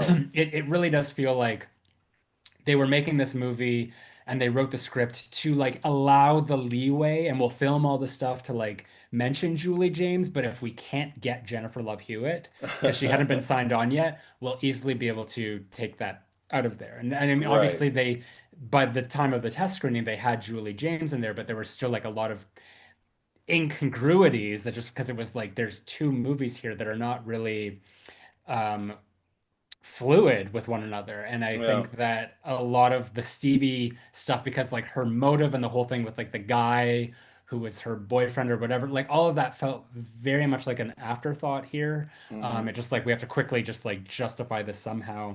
And the way that I interpreted it is that Ray shot her, I guess, as a way to like fake her death. Because Yeah. what we find out later, we never see Stevie again, but we're told by Ray, oh, like, it's just like, you killed Stevie. Like, did I? And then later on, Ava says to Danica. Danica in like the most, it's like, oh, by the way, Stevie's still alive. Yeah, that I'm was the like, other thing that okay, I was asking you. I was going to ask you about. Just like, yeah. did they say that? Like, I wait, almost yeah. missed it. And then in the post-credit scene, we had the news report of just saying, and Stevie is still at large. And it just felt like, Right. okay, this is, and this that, and we'll get to the post-credit scene and just like how Oh Stevie God. connects to that. But it really felt like you didn't know, you weren't able to wrap this up. And when Stevie revealed herself, like Yeah. I was really hoping for like Rebecca Gayheart level monologue, and Oh, just like okay. let the crazy out, girl, like just like get a little nutty. And it was so quick. It was just like Yeah. bam, it's over. And Ray showed up.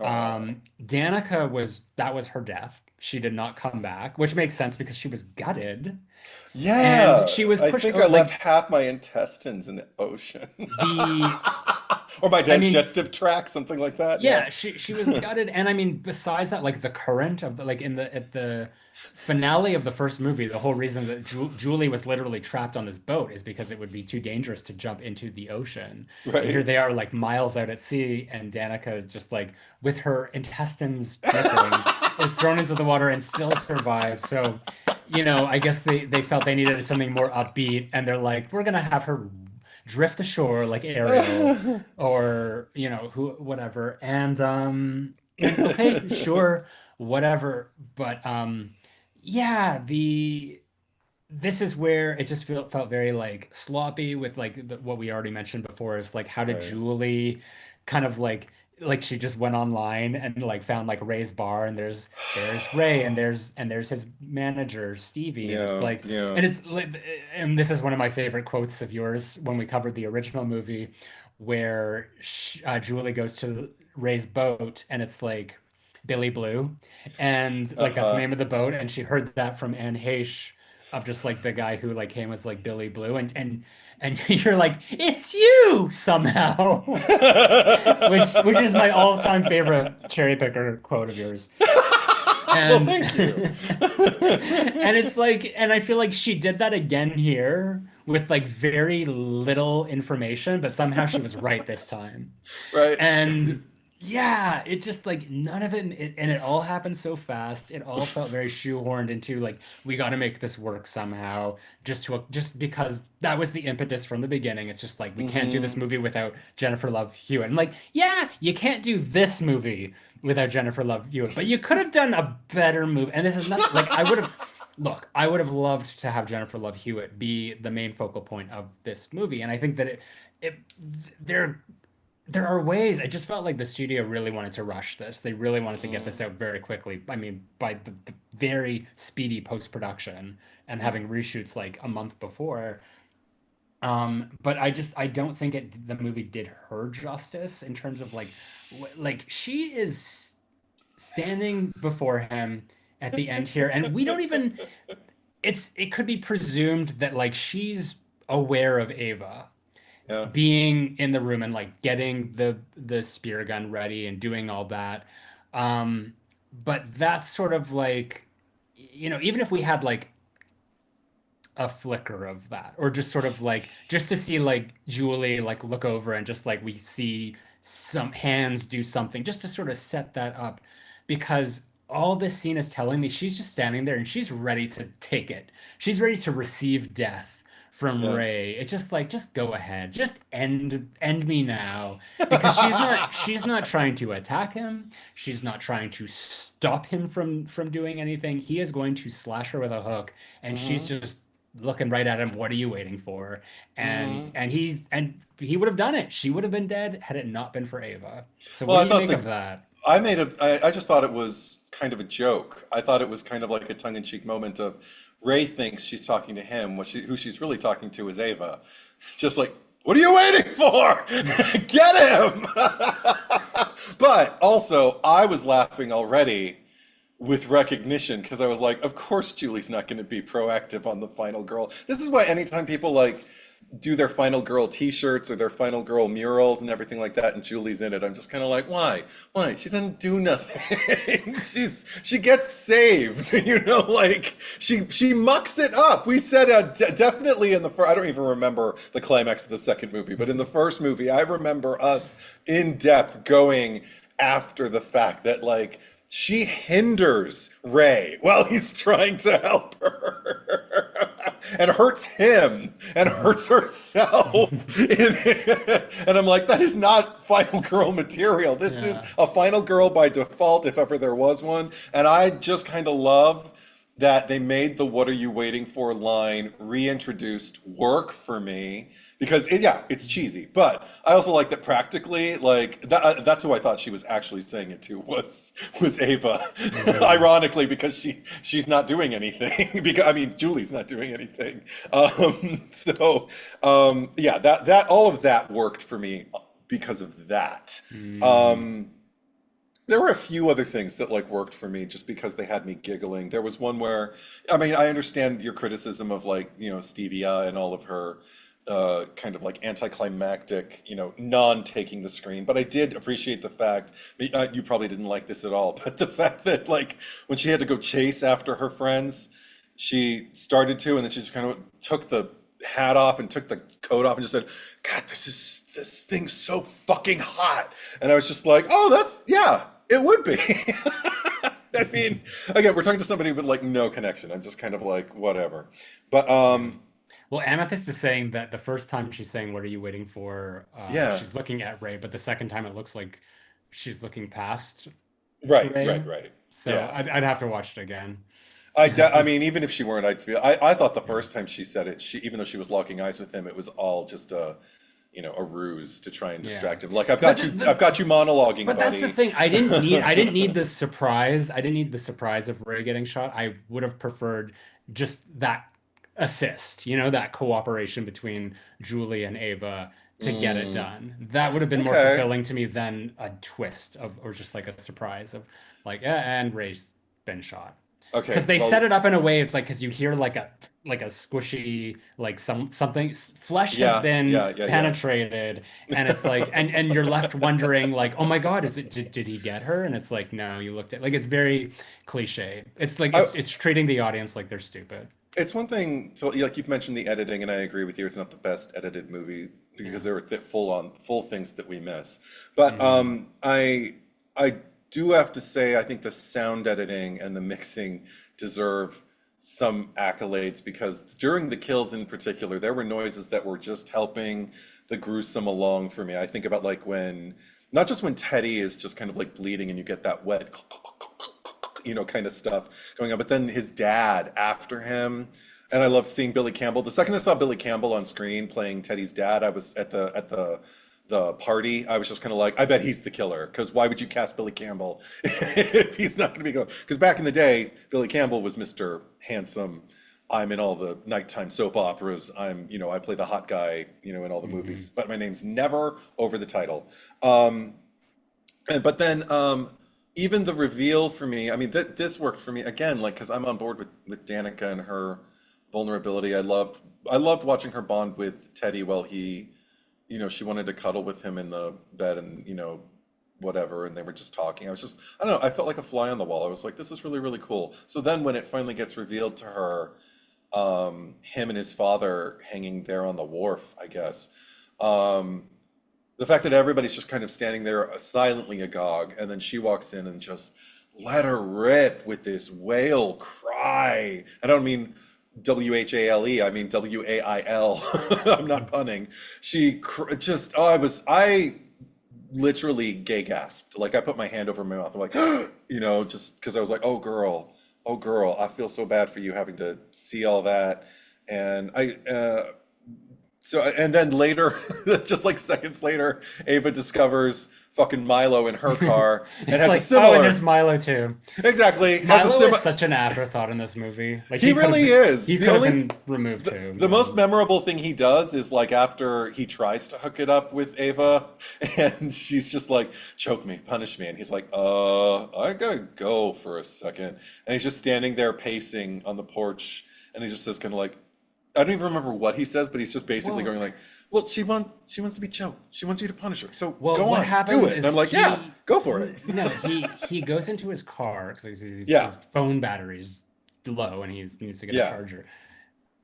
But Oh, he does it in the car. You're right. yeah, He does it he's in the sitting in car. the car, and at first I was thinking like, oh, is he talking to the killer who's like in the car? Is this going to be like something interesting is going to happen? Oh. And it's just like, no, he's just talking to him. He's just trying to psych himself up. I totally thought the Um, killer was going to be in the back seat, like, and try yeah. and kill him. But But, yeah, I didn't but it think that. might That's no, it interesting. would have been an interesting thing. It's just like talking to someone that it's just like he knows Oh, something, I or was too on just like board. any yeah. I was too on board thinking, oh, well, you're the vanilla one, so you haven't ventured into any kind of sexual adventures. I have Mhm. no problem believing that. So you do need to kind of give yourself Yeah. permission. Well, this is a yeah. I mean, this movie is very like dude kill heavy, because Yeah, like Tyler's the only female character and has a predominantly male name, right. as it were too. So it's just like there's definitely like a very like we hate men Mm. vibe to it. So it makes sense why you're leaning favorably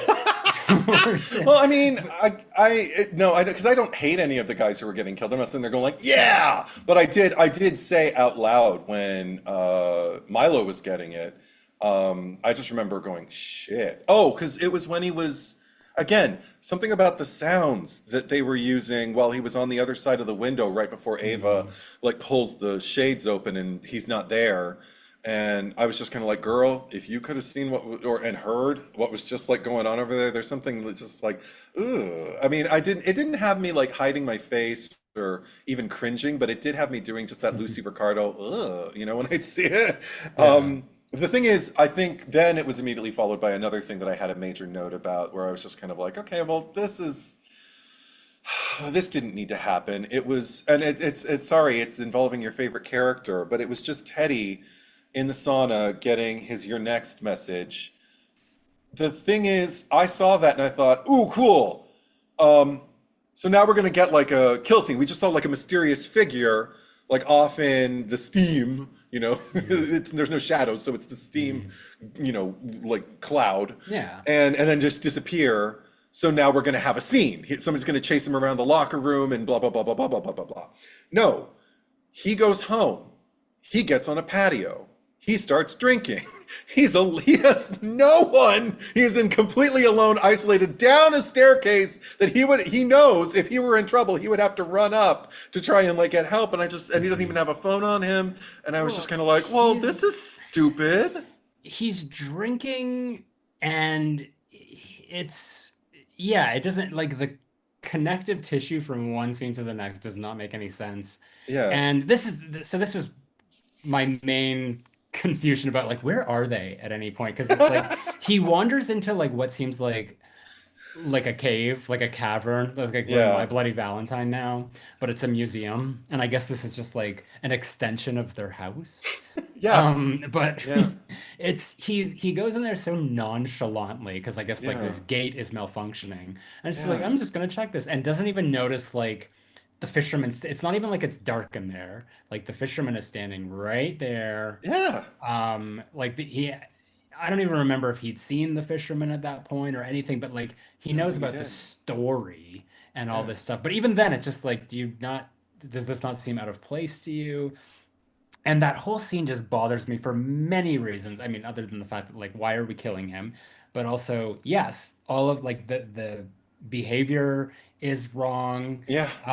There's no like that's the thing. There's no tension in this movie. Nothing is scary, and this scene is a very good example of that because I mean, as an audience, we're more connected to Teddy than we are his father. And yet Mm-hmm. the scene is framed first that Teddy is getting attacked, and then his father discovers him Mm-hmm. dying to the point where Teddy dies first, and then we're left with the father who then just like gets killed relatively quickly after that. And just like I think that the something that would have been more effective is if Teddy found his father dead, because it's like we have more access to his emotions about that. That makes more sense for him to discover him. And it just feels like there's just so many missed opportunities within this movie. That Mm. scene in particular, this is where the editing is really kind of it suffers because he's fighting the fisherman and he's getting all these like stab wounds with the hook, but he's got the upper hand.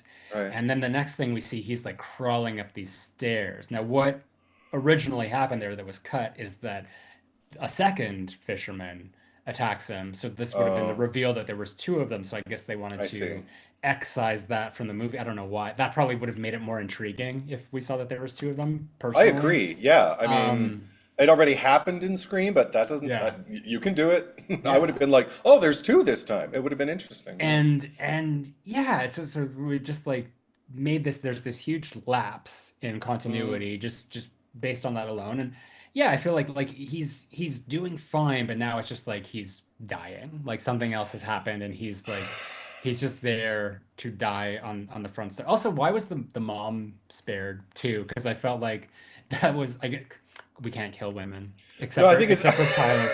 no, But I the think it was because she was didn't as far as we knew, she didn't have anything to do with the whitewashing of what happened Well, in neither did Wyatt, neither did Tyler or No, but that was to Gravekeeper. But get yeah, again, that was you took away the person who meant the most to me, so I'm going to take away the people who mean the most to you kind of thing. yeah.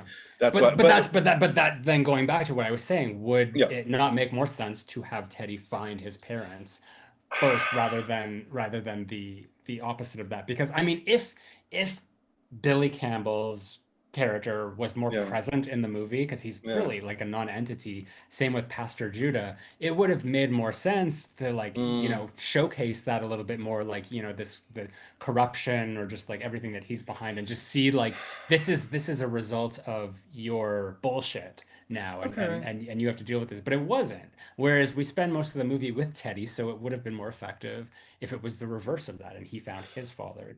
Well, maybe it was also about sending a message again, like sending a message of like you can't erase the past, and also just like I'm gonna wound the man who's trying to erase the past Yeah. by taking away his son and cutting him in the deepest way that I know how, which actually was surprising to me. The only I'm not arguing against like the case that you're making. I'd be interested to see how that would play if they had reversed the order of those two kills. But that said, the one thing that it did grant me was I had kind of a mystery over my head about what the relationship between Teddy's father, because it didn't seem to be. He covered up things for him. He loved him in the worst way possible a person with power as a parent can love a child, which is to continually enable their bad behavior and damage them via help, you know? But Hmm. it was interesting to see it really kind of cut deep when he saw his son. Like he had the response you would expect any parent to have when they see their child bleeding on their doorstep, just like, oh my God, and then rush to them and just cradle them and try to stop the bleeding and just helplessly cry out for someone to help them. I don't know. There was something that packed a little bit of a punch for me Mm. emotionally. I was like, oh, so you are a real father and you do really care about your son with all of his flaws and with all of the things that you have to clean up. He's not just like another cleaned up cat, you know, a would-be casualty that you clean Hmm. had to clean up now, a liability. I think that's what I'm saying. He's not just a liability, he's your boy. And I don't know. So that was the only thing I really got from it happening in the order Yeah. that it did. The um the other two scenes where I just feel like missed opportunities were Uh-oh. because we know that this is a franchise that is I guess if it has anything to stand on, it's Yes. that it does chase scenes really well. I mean, Okay. we're not going to talk about I'll Always Know because I don't even know if I can't remember it. We just did it like a month ago and I already It's forgot. gone. But It's gone. yeah, I mean there's the Helen chase in the original and there's Sure. the Brandy one in the sequel and like they're both like pretty exciting set pieces in their own right. With like the Helen one being like usually praised as like one of the best of the genre or like of Yes. all time. Yeah. And here I know that there was like an intention to have them, so I don't know if like this was like studio meddling where they're like, no, we got to make it snappier, we got to take this out. But it's like we have this. Firstly, the one with Tyler, in the former Shivers department store, and she's going Yeah. up the elevator just like in the original, and there's this panic, and then the next shot, she's just sort of like slowly creeping through this attic. It's just like there's no urgency. There's nothing, and then he just pops out, and the scene is over before we even Mm-hmm. know it. Mm-hmm. And then the next one, they're in the graveyard, and fisherman comes out from behind Danica, and then this chase ensues. That's like probably about you know 10 seconds long, like Yeah. even less than like Halloween Kills or Halloween 2018 Yeah. with fuck, what's the Allison and Yeah. Kyle Richards, Lindsay in Kills. Yeah. And suddenly, like we're in a graveyard, and I guess this is where the Croaker Queen float is being held, and it's I like, guess. okay, Yeah. okay. Sure. Also the fact that they've taken the time to establish that Danica is a Croaker Queen, and this is like she has some sort of connection to Yes. Helen Yes. because of this, and it's just like this throwaway line where just like if you were gonna do this, why not like set it around the pageant?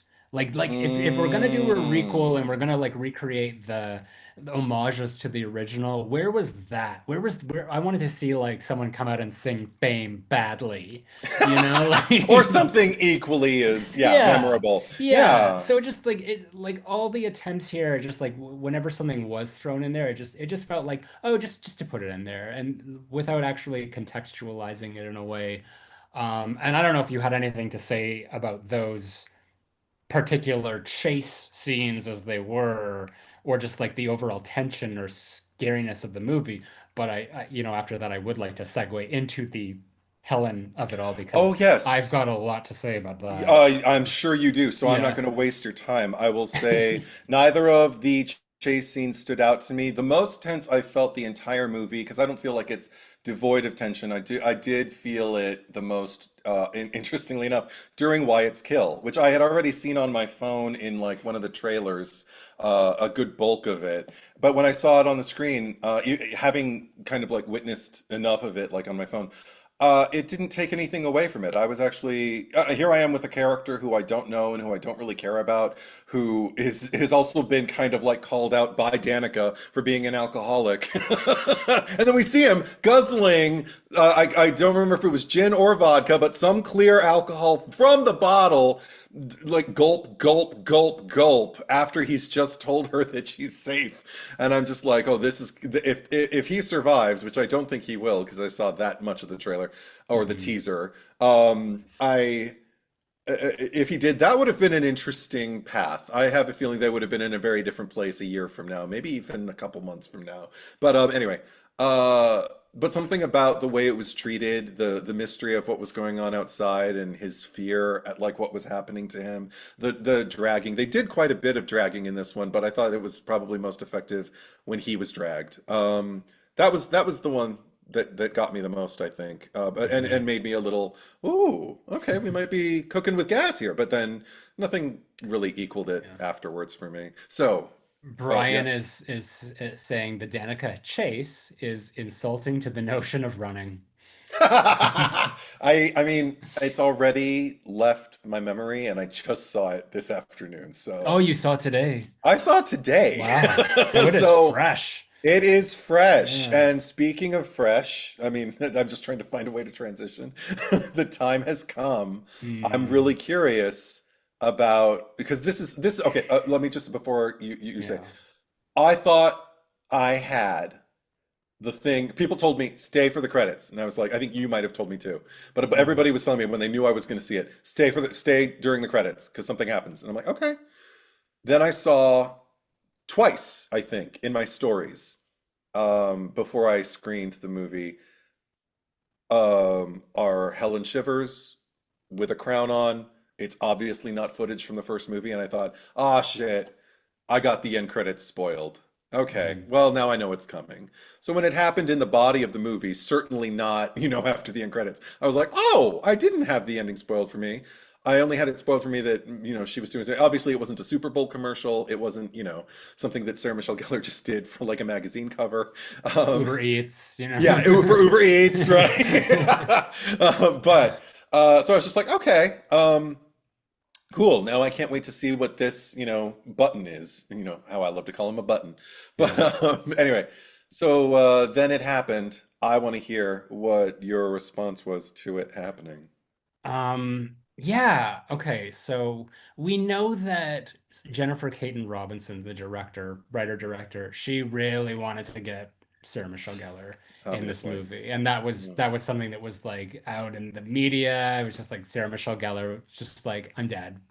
I'm dead. And I guess lo and behold, it was like this was part of her rouse, just like, no, I'll be in the movie, but I'm dead. I'm dead. So Good for her. yeah, and I mean like I this is the thing. I have no issue seeing Sarah Michelle Gellar on the Of screen. Like course. I welcome it. I'm glad that she was in the movie. Me too. I just it's just like did you have to do it like that? And here's the thing. Firstly, we see and this is like based on I guess because Danica has never met Helen. Yeah. Like Helen was dead before Danica was alive. Nice. Um, so I mean, it's I understandable that she's not that if this is a reflection of her guilt or her psyche or whatever that she can manifest whatever version of Helen that exists. But it's just like if you're going to have Helen come back in some sort of cameo, like why would you turn her into this like demonic uber bitch, which is just like it's not even it doesn't resemble Helen at all. It's like if anything, it's I guess it's probably closer to her um Cruel Intentions character. But even then, I feel like Catherine of Cruel Intentions is like has a little bit more um spark to her and Edge. yeah, then what this was. This was just this was like mean and it just like it felt like a betrayal of the character in a way that just like there's also bad CGI, but it just like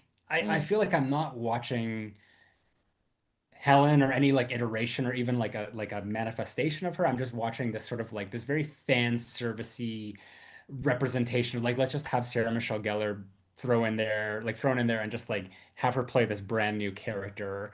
And the more like I thought about it, the more it's just like this doesn't make why is Danica having this dream about her? Because this should be Julie's dream.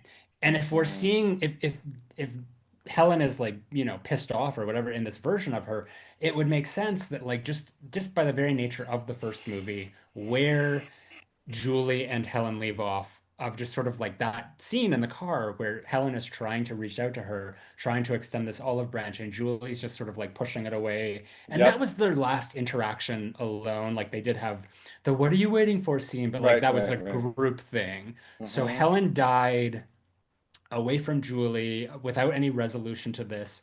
And I mean, like, that could have been part of like, and I still know where she has her photo on her bedside table and, she has maybe some residual guilt about that. But like, what would that be manifested over time? And if that was, I could Mm. accept that version of Helen if that was Julie's dream and scene with her, because that would make sense to me. And it would Yeah. also be special to have the two of them together again, Hmm. especially amidst all the gossip and drama about the actresses in real life. Like just like let's get them together on screen. Like let's see this reunion.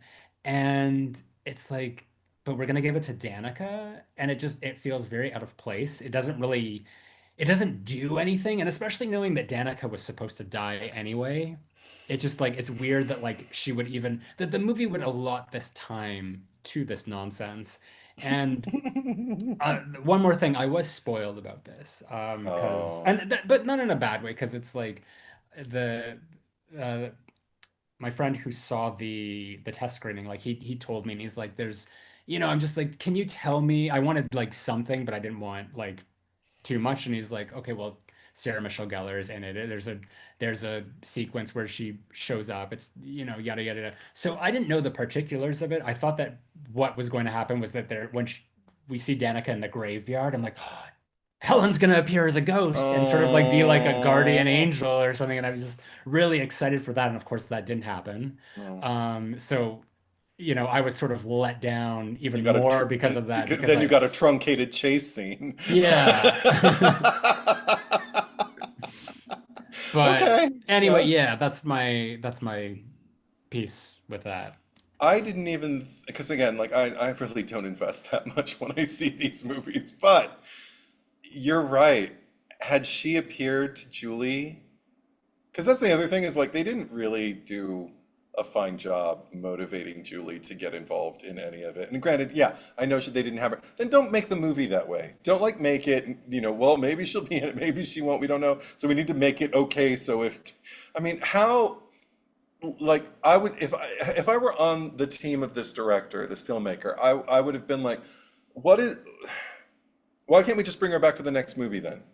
When she's when she's dedicated and she knows that she wants to do it and everything like that, like we can wait. If this is successful enough, why don't we just make the best movie possible? We say that a lot on this pod, and Mhm. then hopefully that'll motivate her to come back and we can do whatever we want. And we can actually, now granted, again, I think it worked because Julie is an ineffectual final girl, so she Mhm. came in, she was ineffectual. But my God, I would have even had a reaction to seeing Helen appear to Julie and talk with this kind of pointed, casual, flippancy, almost like warning her out the side of her mouth, with like through with a raised eyebrow and a gleam in her eye. That would have been great. Mhm. Because I mean, that said, while it was happening, I had the biggest smile on my face because I was sitting in a movie theater watching Sarah Michelle Gellar just nail whatever they gave her Mhm. to do. And I was just like, oh, I love you. Murdering you in the first movie was such a mistake. this should have been your franchise. And so I'm just beaming. That said, I immediately knew once it was over, and I thought about it more like as the end credits were rolling. I thought like this should never be an example to anyone about how to bring a legacy character back. I had an incredibly positive reaction to it as I was experiencing it for the first time. I would never endorse it and say, "Yeah, let's teach this in classes." Have Julie Let's James teach it in her class. yeah, yeah. All right, let's go to filmmaking 101 and talk about legacy characters, which will be like a, an offshoot of that, like an after school project, and study this and talk about why it works. Because no, it didn't. It worked for me on a personal level because of a bias that I have toward Sarah Michelle Gellar doing anything. Mhm. So, no, yeah, I agree with you. The CGI didn't bother me as much. It did just kind of make me wonder, like, damn, she looks good. Did they do something, or did she just get really, really good makeup that day, or their lighting or well? Like, she just Well, looks I mean, great. she looks phenomenal, as Yes, does she Jennifer Love does. Hewitt as Yeah, well. yeah, they both look Um, great. but it was just another thing that it sort of reminds me of is just speaking of Sarah Michelle Gellar and Buffy. It's Yeah, it's almost like the first, in season seven. very Just sort much of like, yeah, it's so. just like she was basically playing that, when Buffy would show up as the As the first. first, Yeah, it's just totally. like, That's the okay, vibe. yeah. So and the fact that she appears to Danica, like, I mean, like I said, I wasn't invested. I was just kind of like, oh, she's talking to Yeah. the new Croaker Queen. All right, and oh, the ending isn't spoiled. I want to see what this post credit sequence is gonna be. So yeah, Before we get to the button, is there anything else that we let haven't me covered? see. Because we're running long. Yeah, I know. Yeah. I mean, I just have like some weird lines, gentrification. Oh God. Tyler, oh, I really was upset that Tyler, like, I fucking hate it here. Like before she died, I was like, well, wait, why? Wait, because all of the things that you thought were cool are uncool now. Like you're giving investigative journalists and horror fans like a real bad name. Let me see. Anything else? Well, I was gonna say the Julie's line at the end, nostalgia Yeah, is overrated. yeah.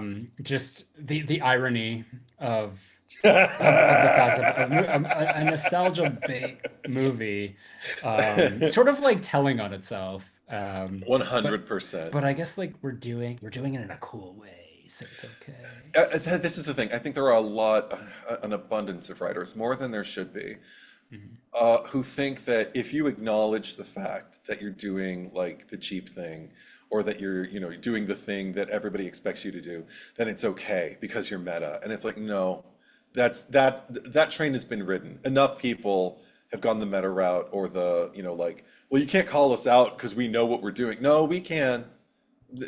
Audiences are more savvy these days, and you should know better, madam, sir, whoever you are.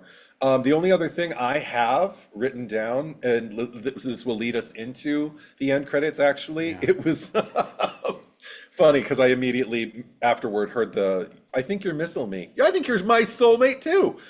Right before that, I misread something, and it was the note that Julie sent to Ava. The note said, "You're stronger than you know," and then some other stuff in Love Julie. The first time I read it, I thought it said, "You're stranger than you know," and I was kind of like smiling actually because I thought like, "Oh, what a lovely thing to let her know like you're weird like me." And then I think we got another close up of it, and I thought, "Oh, stronger." She definitely wrote. She didn't write stranger. I would prefer to, if I were getting a note from someone who had been through something before I had, and I went through something similar, and they wanted to send me, "You're stranger than you know." Thank you. As opposed to, because "you're stronger than you know" is just so pat. It's just so, it's, again, it's been done. I'm like, but whatever, sure. Yeah. That's the only other thing I have. So, So yeah, button. the button. The time has Firstly, I want to come. say that the our audience like it wasn't a large audience, and it was a lot of like probably like younger girl, like probably teenager, 20-year-old girls. Everyone like got up. when the credits started to roll. So like there were people that just like weren't Oh my sticking God. around. And I knew Brandy was going to be in it. Like Jennifer Love Hewitt was just like saying, during the premiere, stay for the credits. Make sure you stay for the credits. I'm like, okay, this is where the Brandy scene is going to be. So everyone's getting up, and I'm just like, where are you going? You're going to miss Brandy. Um, and everyone had cleared the theater. There was one group who was just like, you know what, like the part at the bottom of the rows where you just like round the corner, Sure. and they were just about to go there, and it came up, and then they stopped, and then they watched it. And I'm just like, you Oh, guys were lucky that you dawdled. Um, yes. but anyway, I'll let you take it away. Okay, so it happens, and the dialogue they gave her, like, she's saying things like, somebody is always trying to kill this girl. And I'm like, I'm laughing now. I didn't laugh then. I was like, oh, you're trying hard to make me laugh. You're trying hard to go make me go, yes! Like, yes, queen, whatever. And I'm just kind of like, I remember that Brandy did that horror movie that I still haven't seen with her, what was it, her mother-in-law? Runt Room, yeah, Yeah, yeah, yeah. didn't get the best reception. No, and I remember when I saw the trailer the first time, I was like, "Oh, I'll watch that." And all I heard from people was like mid to, thumbs down things. So I haven't seen it Mhm. yet. I will, but because I'm curious now, especially because I was watching Brandy and I was like, "You were better than this," and I still know what you did last summer. Mhm. There was a disconnect for me. I was just kind of like, the dialogue is written on the page. It's like she and Jennifer Love Hewitt switched places in this movie because now Brandy's giving the performance that I'm just kind of like, we couldn't do another take, like couldn't be a little Oh. bit more relaxed and just a little bit more comfort, have a little bit more fun because then maybe I would have laughed, but I just kind of felt like I was being pandered to. And then when Julie opens the door and she just shows her like the thing and she's just like, okay, who are we going after this time or whatever she says, and Julie just says something like, I was hoping you were going to say that or whatever they say, and it's like and it's supposed to be like Avengers assemble. No, I mean, I'm glad for them. I'd like to see what they make of it now that they might both know they're going to be in another movie if they do indeed make another Mhm. movie. I'd go see it, but again, my expectations will be on the floor. Especially if I So force you to. yeah, right. But no, I'm not. I'm not. It didn't make me any more excited for the direction of the franchise. I was just kind of Mhm. like, oh, okay, well that makes sense. And then, what do you think? Well, I think it's funny that it's like this is someone who they haven't seen each other in who knows how long. Yeah. And it's here's Carla watching this news report with her husband. I just feel like, isn't that your college roommate? I mean, like, yeah. Oh my God. And then not 2 seconds later, that same college roommate shows up at the door with a baseball cap and Yeah. like wearing Jesus. black and being like, Jesus. girl, you're in trouble. And like takes out this photo of them Yeah, in 1998 sitting on the stoop waiting with the for, X. Yeah. yeah, with the X through Carla. And like the everything about this scene and like the way that the movie has ended is telling us that Stevie is at large and she's, mad as hell and coming after them Oh and boy. whatnot. So it's just like, so is does Stevie have beef with Carla? Like, what is this about? Like the whole Stevie and Ray thing already doesn't make any sense because like Stevie, for whatever reason, she didn't want to kill Ava. Killing Ava was never part of the plan until Ava, suddenly had a last minute flashback. Which even begs the question, why were they going after her in the podcaster in the first place? Because Right. he was swiping at her. But it's Yeah. just like, so is this like a new killer, or is this is this a descendant of the Willises? Um, That'll probably be yeah, Devia's partner, is like, grand. It's like I'm will grandson yeah. this Willer, Yeah, like. right. Yeah, it'll probably be that. Um, Jesus. so I mean, if anything, like I was seeing a teaser to a movie that I feel like, why wasn't this just the movie? Why wasn't this the start of this movie instead. That Because might have even been better. And they I didn't feel know like, they didn't know they were going to have Jennifer Love Hewitt, so well, if that's why. that's the thing. I go back to that. It's just like if Yeah. the intent to begin with was we Hmm. can't do this movie without Freddie Prinze Jr. and Jennifer Love Hewitt and I guess Brandy and Sarah Michelle Gellar to a certain extent, Right, right. then why did you not just make that movie with them? Why do you need to incorporate all of these 20 somethings into the mix to kind of like do this thing? Because I mean, if there is a sequel. And I'm not gonna like start to like conjecture like what could have been because I've already Sure. talked about my ideal legacy sequel of what that would have been, which was, Yeah. go the Halloween 2018 route of just rewrite the history. Yeah.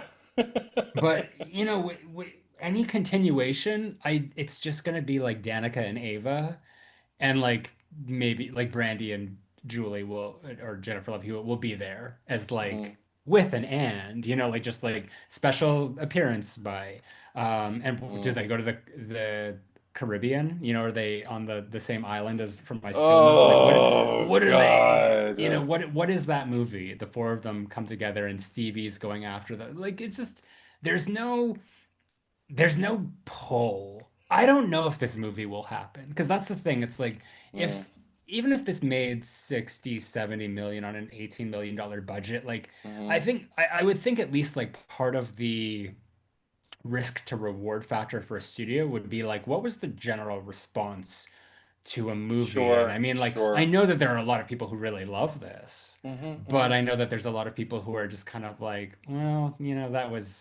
that was kind of a waste and very unhappy about it. That it's like almost like it's a fact that if they made this sequel, they would not have the same numbers. And normally, like that's what happens. You make a sequel, the budget goes up, but then there's less coming in. Not in every case. Like Hmm. certainly, like with from Scream 5 to Scream 6, that was an increased budget, and I think an increase in box office as well. But Yeah. people liked Scream 5 when Yeah. that came out, Hmm. and I just can't see that. So I mean, like, I don't know if there would be a sequel. I don't know if they would make that movie. I mean, the almighty dollar still. I mean, because also there's more to be made after this via rentals, I guess. I don't, I mean, is that even still a Yeah. factor? That used to be where people really made the money was video I rentals. don't, And by streaming yeah. it, I'm wondering what is the percentage? Where does the money go? How much of it does the studio get? And how much does that color the incentive to like do it again? I Uh, mean, it did make a dollar, so I wouldn't be surprised if they do it again. But I also wouldn't be surprised if they didn't, is what I feel. It could go either way. Yeah, Yeah. 100%. And I wouldn't be surprised either way. Hmm. And I'm not, if it doesn't happen, I'm not gonna be like, oh man. And if it Yeah. does, I'm not gonna be like, whoopee, I'm just gonna be Let's like, just say that I cool. would sooner see a continuation of well, not Halloween Resurrection, but Halloween 6, like would rather find out Oh, what happens 100%. to Paul Yeah. Rudd and little baby Oh, Steven yeah. and all That'd be that. fun. Like there's so many other movies that are just like that have been pin put in it. Like, I want to well, I would see like a continuation of the Halloween movies with Josh Hartnett. Like I don't Hmm. need this I know five, whatever, five Oh, how would that even God. be I worded? know. I Well, know put it, I okay. know you did last five ummer. No, or in the W, like they make one of the little things in the W a V, so it's I know what you did last summer. I know that you did last I summer. know what you did last summer. Yeah, that'll be. I know what you did last summer. Yeah. But no, I don't. I don't care. I just Yeah. either way. I don't care. I did have a good time with it, but like I mean, and it still is on par with the first one because I feel like I have just as many notes for that movie as I do for this one. Mm. But at the end of the day, like okay, I feel like this and the original, if we're going off of like letterboxed ratings too, like star ratings out of 5, I Ah. feel comfortable giving both of them like a 3. Like Mm. like just a little like because with me a 2.5 is there's just as much to criticize as there is to praise here, and a 3 is just kind of like there's I get why people have fun with this. Like, I'm not mad at it, that kind of thing. It's an Hmm. unenthusiastic thumbs up, you know? Like, sure. Cool. It's a Yeah. sure. Why not? Yeah. Yeah. I love that your like main takeaway note is just like at the end of the day, I don't care. Yeah, it really is. I Well, mean, it didn't make me, its major, biggest failure is probably it didn't make a fan out of me any more than yeah. any of the other movies did. But at the end of the Hmm. day, is that really that much of a failure? Like, that's a lot of Yeah. pressure to put on a movie, the fourth movie in the Yeah. franchise, you know? Well, on that note, Hmm. let's get to the cherry picker. It's not like we kill people on purpose. Righty-o. So we need a Yes. cherry on top. A It's, cherry on top. I really don't care who. Well, I mean, I kind of already, Okay, then let's do your the guy. Teddy, yeah, Yeah, Teddy, Theodore. yeah. Yes. Theodore. He is handsome Theodore. AF too. My God, I can't wait to see him in this Jordan Very. Peele thing. Yes, I'm very excited for that as well. So Yeah. yeah, Teddy. He wasn't gonna be your cherry picker, was he?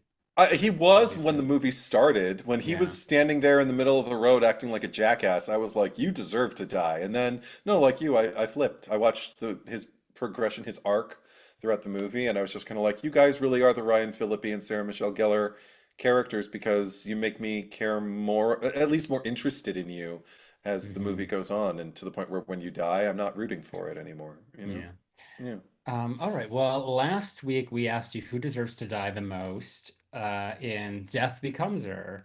Hmm. The options were, I didn't even get the name. I think his name was Dakota, and Yeah. then Ernest, Hmm. Dr. Ernest. What was it called? Mendville. Mendville. Yes. Yes, I didn't write down the names. Across Patreon, Instagram, and YouTube, the final vote was 182 for Dakota versus 272 for Ernest. Really? Really? Yeah, you Oh my won. God. Oh, thanks, Yeah. guys. Instagram had a little bit of an edge for Dakota, but yeah, you Okay. you took it in all the other ones. I, So Blue Box 87. yes. Ernest, as much as I love him, I never liked that Ernest was seen as completely blameless in all of this. And at least Dakota was trying to lie quickly. Oh wow. Not doing a good Okay. job of it though. That's funny. At least like quickly. Yeah, I love that. Silent Saturn. The way Eddie explains it, I very much agree. Ernest deserves to die. He put Oh. in the work and turned his life around, Yeah. unlike Matt and Hell, who even after 37 years as zombies learned nothing. Dakota, Dakota is a bit of a dick, but he's not wrong for calling Madeline out. Did I call him Madeline? Madeline. Madeline. Madeline. Madeline. Mad hell. Yes. Madeline out on her selfishness.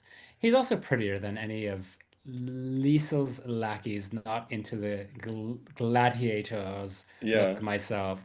Well, that's just a little shallow of you, Daniel. JK. Wasn't it like Fabio or something? Who was the. Oh, there were a few. Oh, we didn't even talk Yeah. about that because Fabio was one of them, and another one was, I think his name's Brian Anos the third, and he was in Melrose Place, and he Oh, was Bobby. also, yeah, and he was also Bobby, famously, I yeah, don't, yeah, I'm trying, he was the the guy, one mob of the boss. creeps who dated Jane and was harassing No, Sydney. he dated Amanda, Oh, he dated Amanda and harassed. and then was like Sydney's roommate for a second. Right, right, right, He right. was also on Sex and the City. I saw that clip Oh, recently John where Anos. Sorry, John Anos the third. Yeah, Sex and the yeah. City. He was the episode where the guy with Samantha whose penis was too big.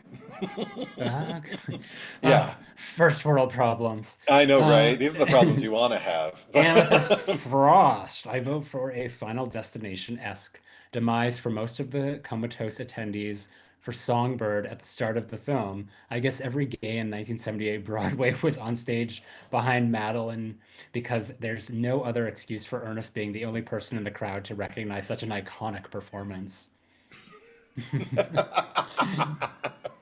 Sean Prince, the creepy doctor. I guess the That's Ernest. yeah, okay. Yeah. That's I feel like funny. there's a few like creepy doctors in There the movie. are, really, Yeah. yeah. Adrian Phillips, feeling so grateful for your 150th episode. Woot woot. Oh, headcanon, the winner of each week's poll gets the honor of how they'll dispatch their choice. Eddie's relieve earnest perspective for the cherry picker sold me. Menville can die hard.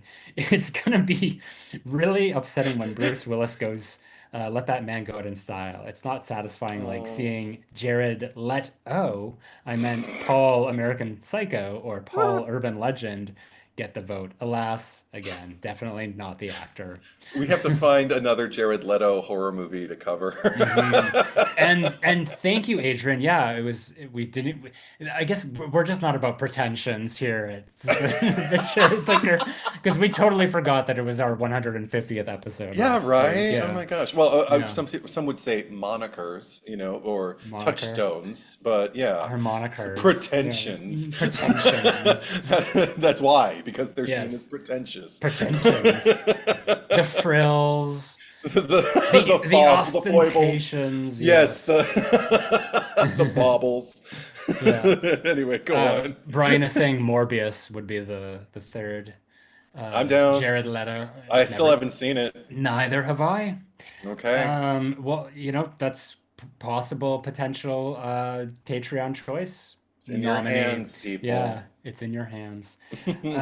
Xanarch 21. Dakota was barely in it anymore, just like Rose, Tony, and some others. He was robbed of a fantastic scene in which him and Madeline have relations in the bed at the beach house before Madeline goes to Chagall's salon. Chagall's, yeah. Chagall's. Yeah. He should have come to the Menville house because they defeated another scene. They deleted another scene with him on the phone apologizing, and Madeline was supposed to go back to him. I bet it would have created another fun situation.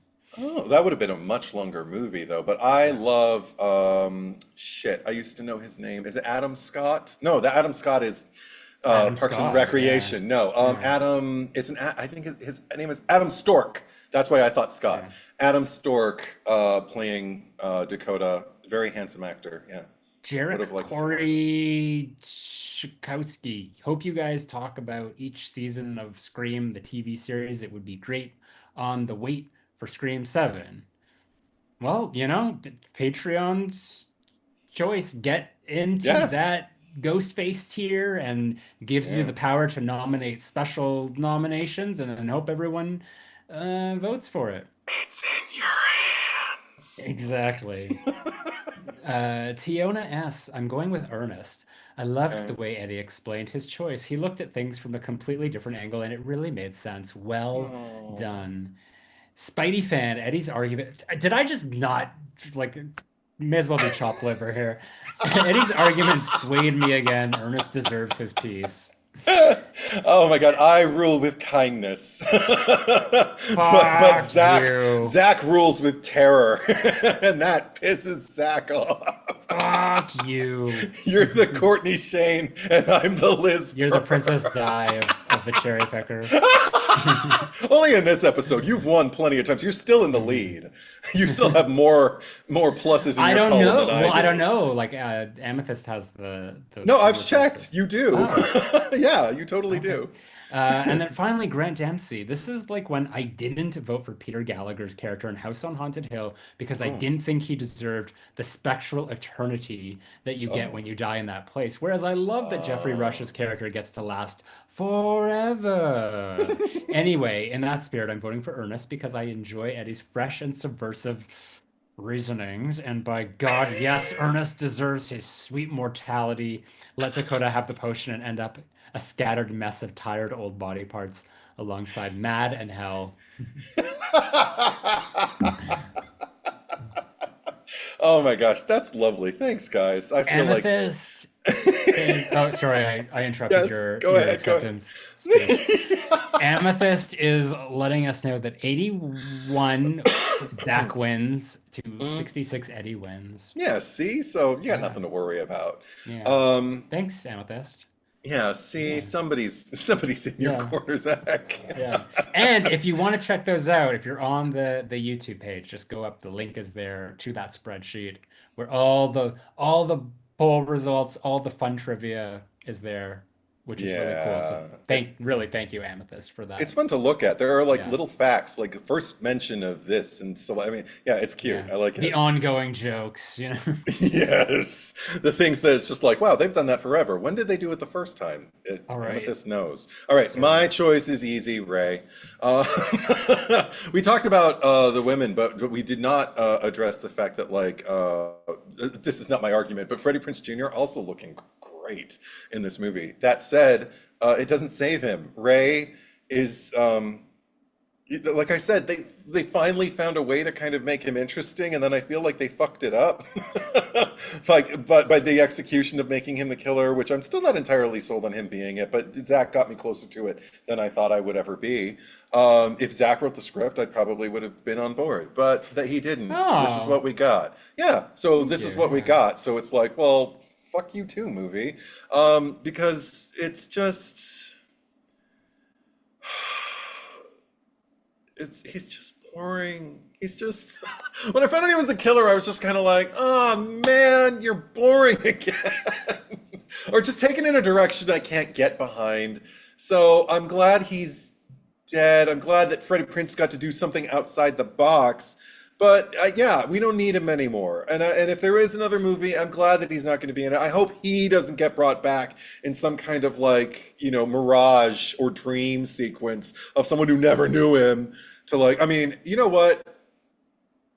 He should come back like Billy style to Sam Carpenter as a ghost. That's how I would expect, but still dead, still dead. He deserves to die. But if they brought him back, he should be like kind of like over her shoulder. But even that feels like they're cribbing off of Scream. So you know what? I cross that out. I don't want to put that into the universe. If it happens, it's my fault now. Oh God, I hate my life. But Ray, how about you, Zach? Cool. That was a I'm little. gonna I don't even remember any of the other characters in this movie. I'm gonna go with Stevia because for other reasons, it's like, what is your motivation? It's just like you were there, you were part of it. It's just like only until like after you realized that it was the boyfriend that you were like, oh, this is not cool. Like it's I wish I could just like nominate the script, but yeah, Stevia. Okay. For all the reasons I said throughout this episode, because I just, especially the fact that like okay, if anything, Hmm. the fact that you're that incompetent as a killer that you are like leaving clues haphazardly by putting these flowers on your dead lover's grave, and then by your own like recklessness, like this poor guy stumbles upon the video, and then you like your only solution is to kill him. She could have easily just gone in there and like taken the tape or tampered with the shit. Like there was just more things that she could have done before resorting to murder of this completely innocent person who had nothing to do with it. So, yeah, death to Stevia. Stevia There you go. causes was it cancer? No, that was a rumor started by sugar, which actually really does cause Well, cancer. sugar, isn't it? Sugar is diabetes and stevia is cancer. No, but it causes cancer as well. Like it's not carcinogenic, Yeah. but it doesn't aid your immune system when you're Yeah. battling cancer. Like it's Ah. not, it makes you weak. It makes, Well, and stevia doesn't do any of all I know that is like that. whenever I've had stevia, I get like really bad migraines. So that's another point against stevia. Anyway, that is And that's me with cheap vodka. Anyway, go on next. yeah. So I mean, those are your options. You can vote for Ray. You can vote for Stevia. I'll put a quick poll in the chat here just to see Okay. what people say. But you can vote on Patreon if you head over there. Even if you're not supporting us, the poll is open publicly to anyone. But if Yeah. you do go over to Patreon, like all the reasons I said before, hop on board and throw a little support us. And there's a lot of benefits to being a Patreon supporter, which you will get from being a subscriber. And you can also vote on Instagram at the Cherry Picker Pod. So follow us there. And of course, here on YouTube, if you are listening to us, head over to YouTube and subscribe. And if you are watching us on YouTube, you can Da da da da da. Listen to us by following the RSS feed link in the descriptions down below. Edward, where can they find you on social media? You can find me at da da da and da ba da da ba da. How about you, Zach? Instagram and Letterboxd. Edward is truth, one word, traditional spelling. How about you, Zach? You can find my main YouTube channel, Zack Cherry, Z-A-C-K space C-H-E-R-R-Y. Instagram is Retro Bitch Face, all one word, and Twitter, Zack Cherry 8, Retro Bitch Face, also for Letterboxd. What do we got going on next week? By popular demand, we Yeah, have outside of the Patreon's choice. This is yes, right. yeah. Because last minute we just Yeah. we know you We guys asked the want. chat. We asked the Yeah, chat. Yeah. before we started recording because we know Yeah. you guys like to know what's coming. You don't like being surprised, so you can watch in advance in case it's been a while or in case you've never seen it before. This one is Randy Meek's favorite horror movie, Showgirls, starring Miss Absolutely Elizabeth frightening. Berkley and Miss Gina Gershon. Mm-hmm. Very excited for that one. Anyway, thank you for watching. Thank you for listening, and we will be right back.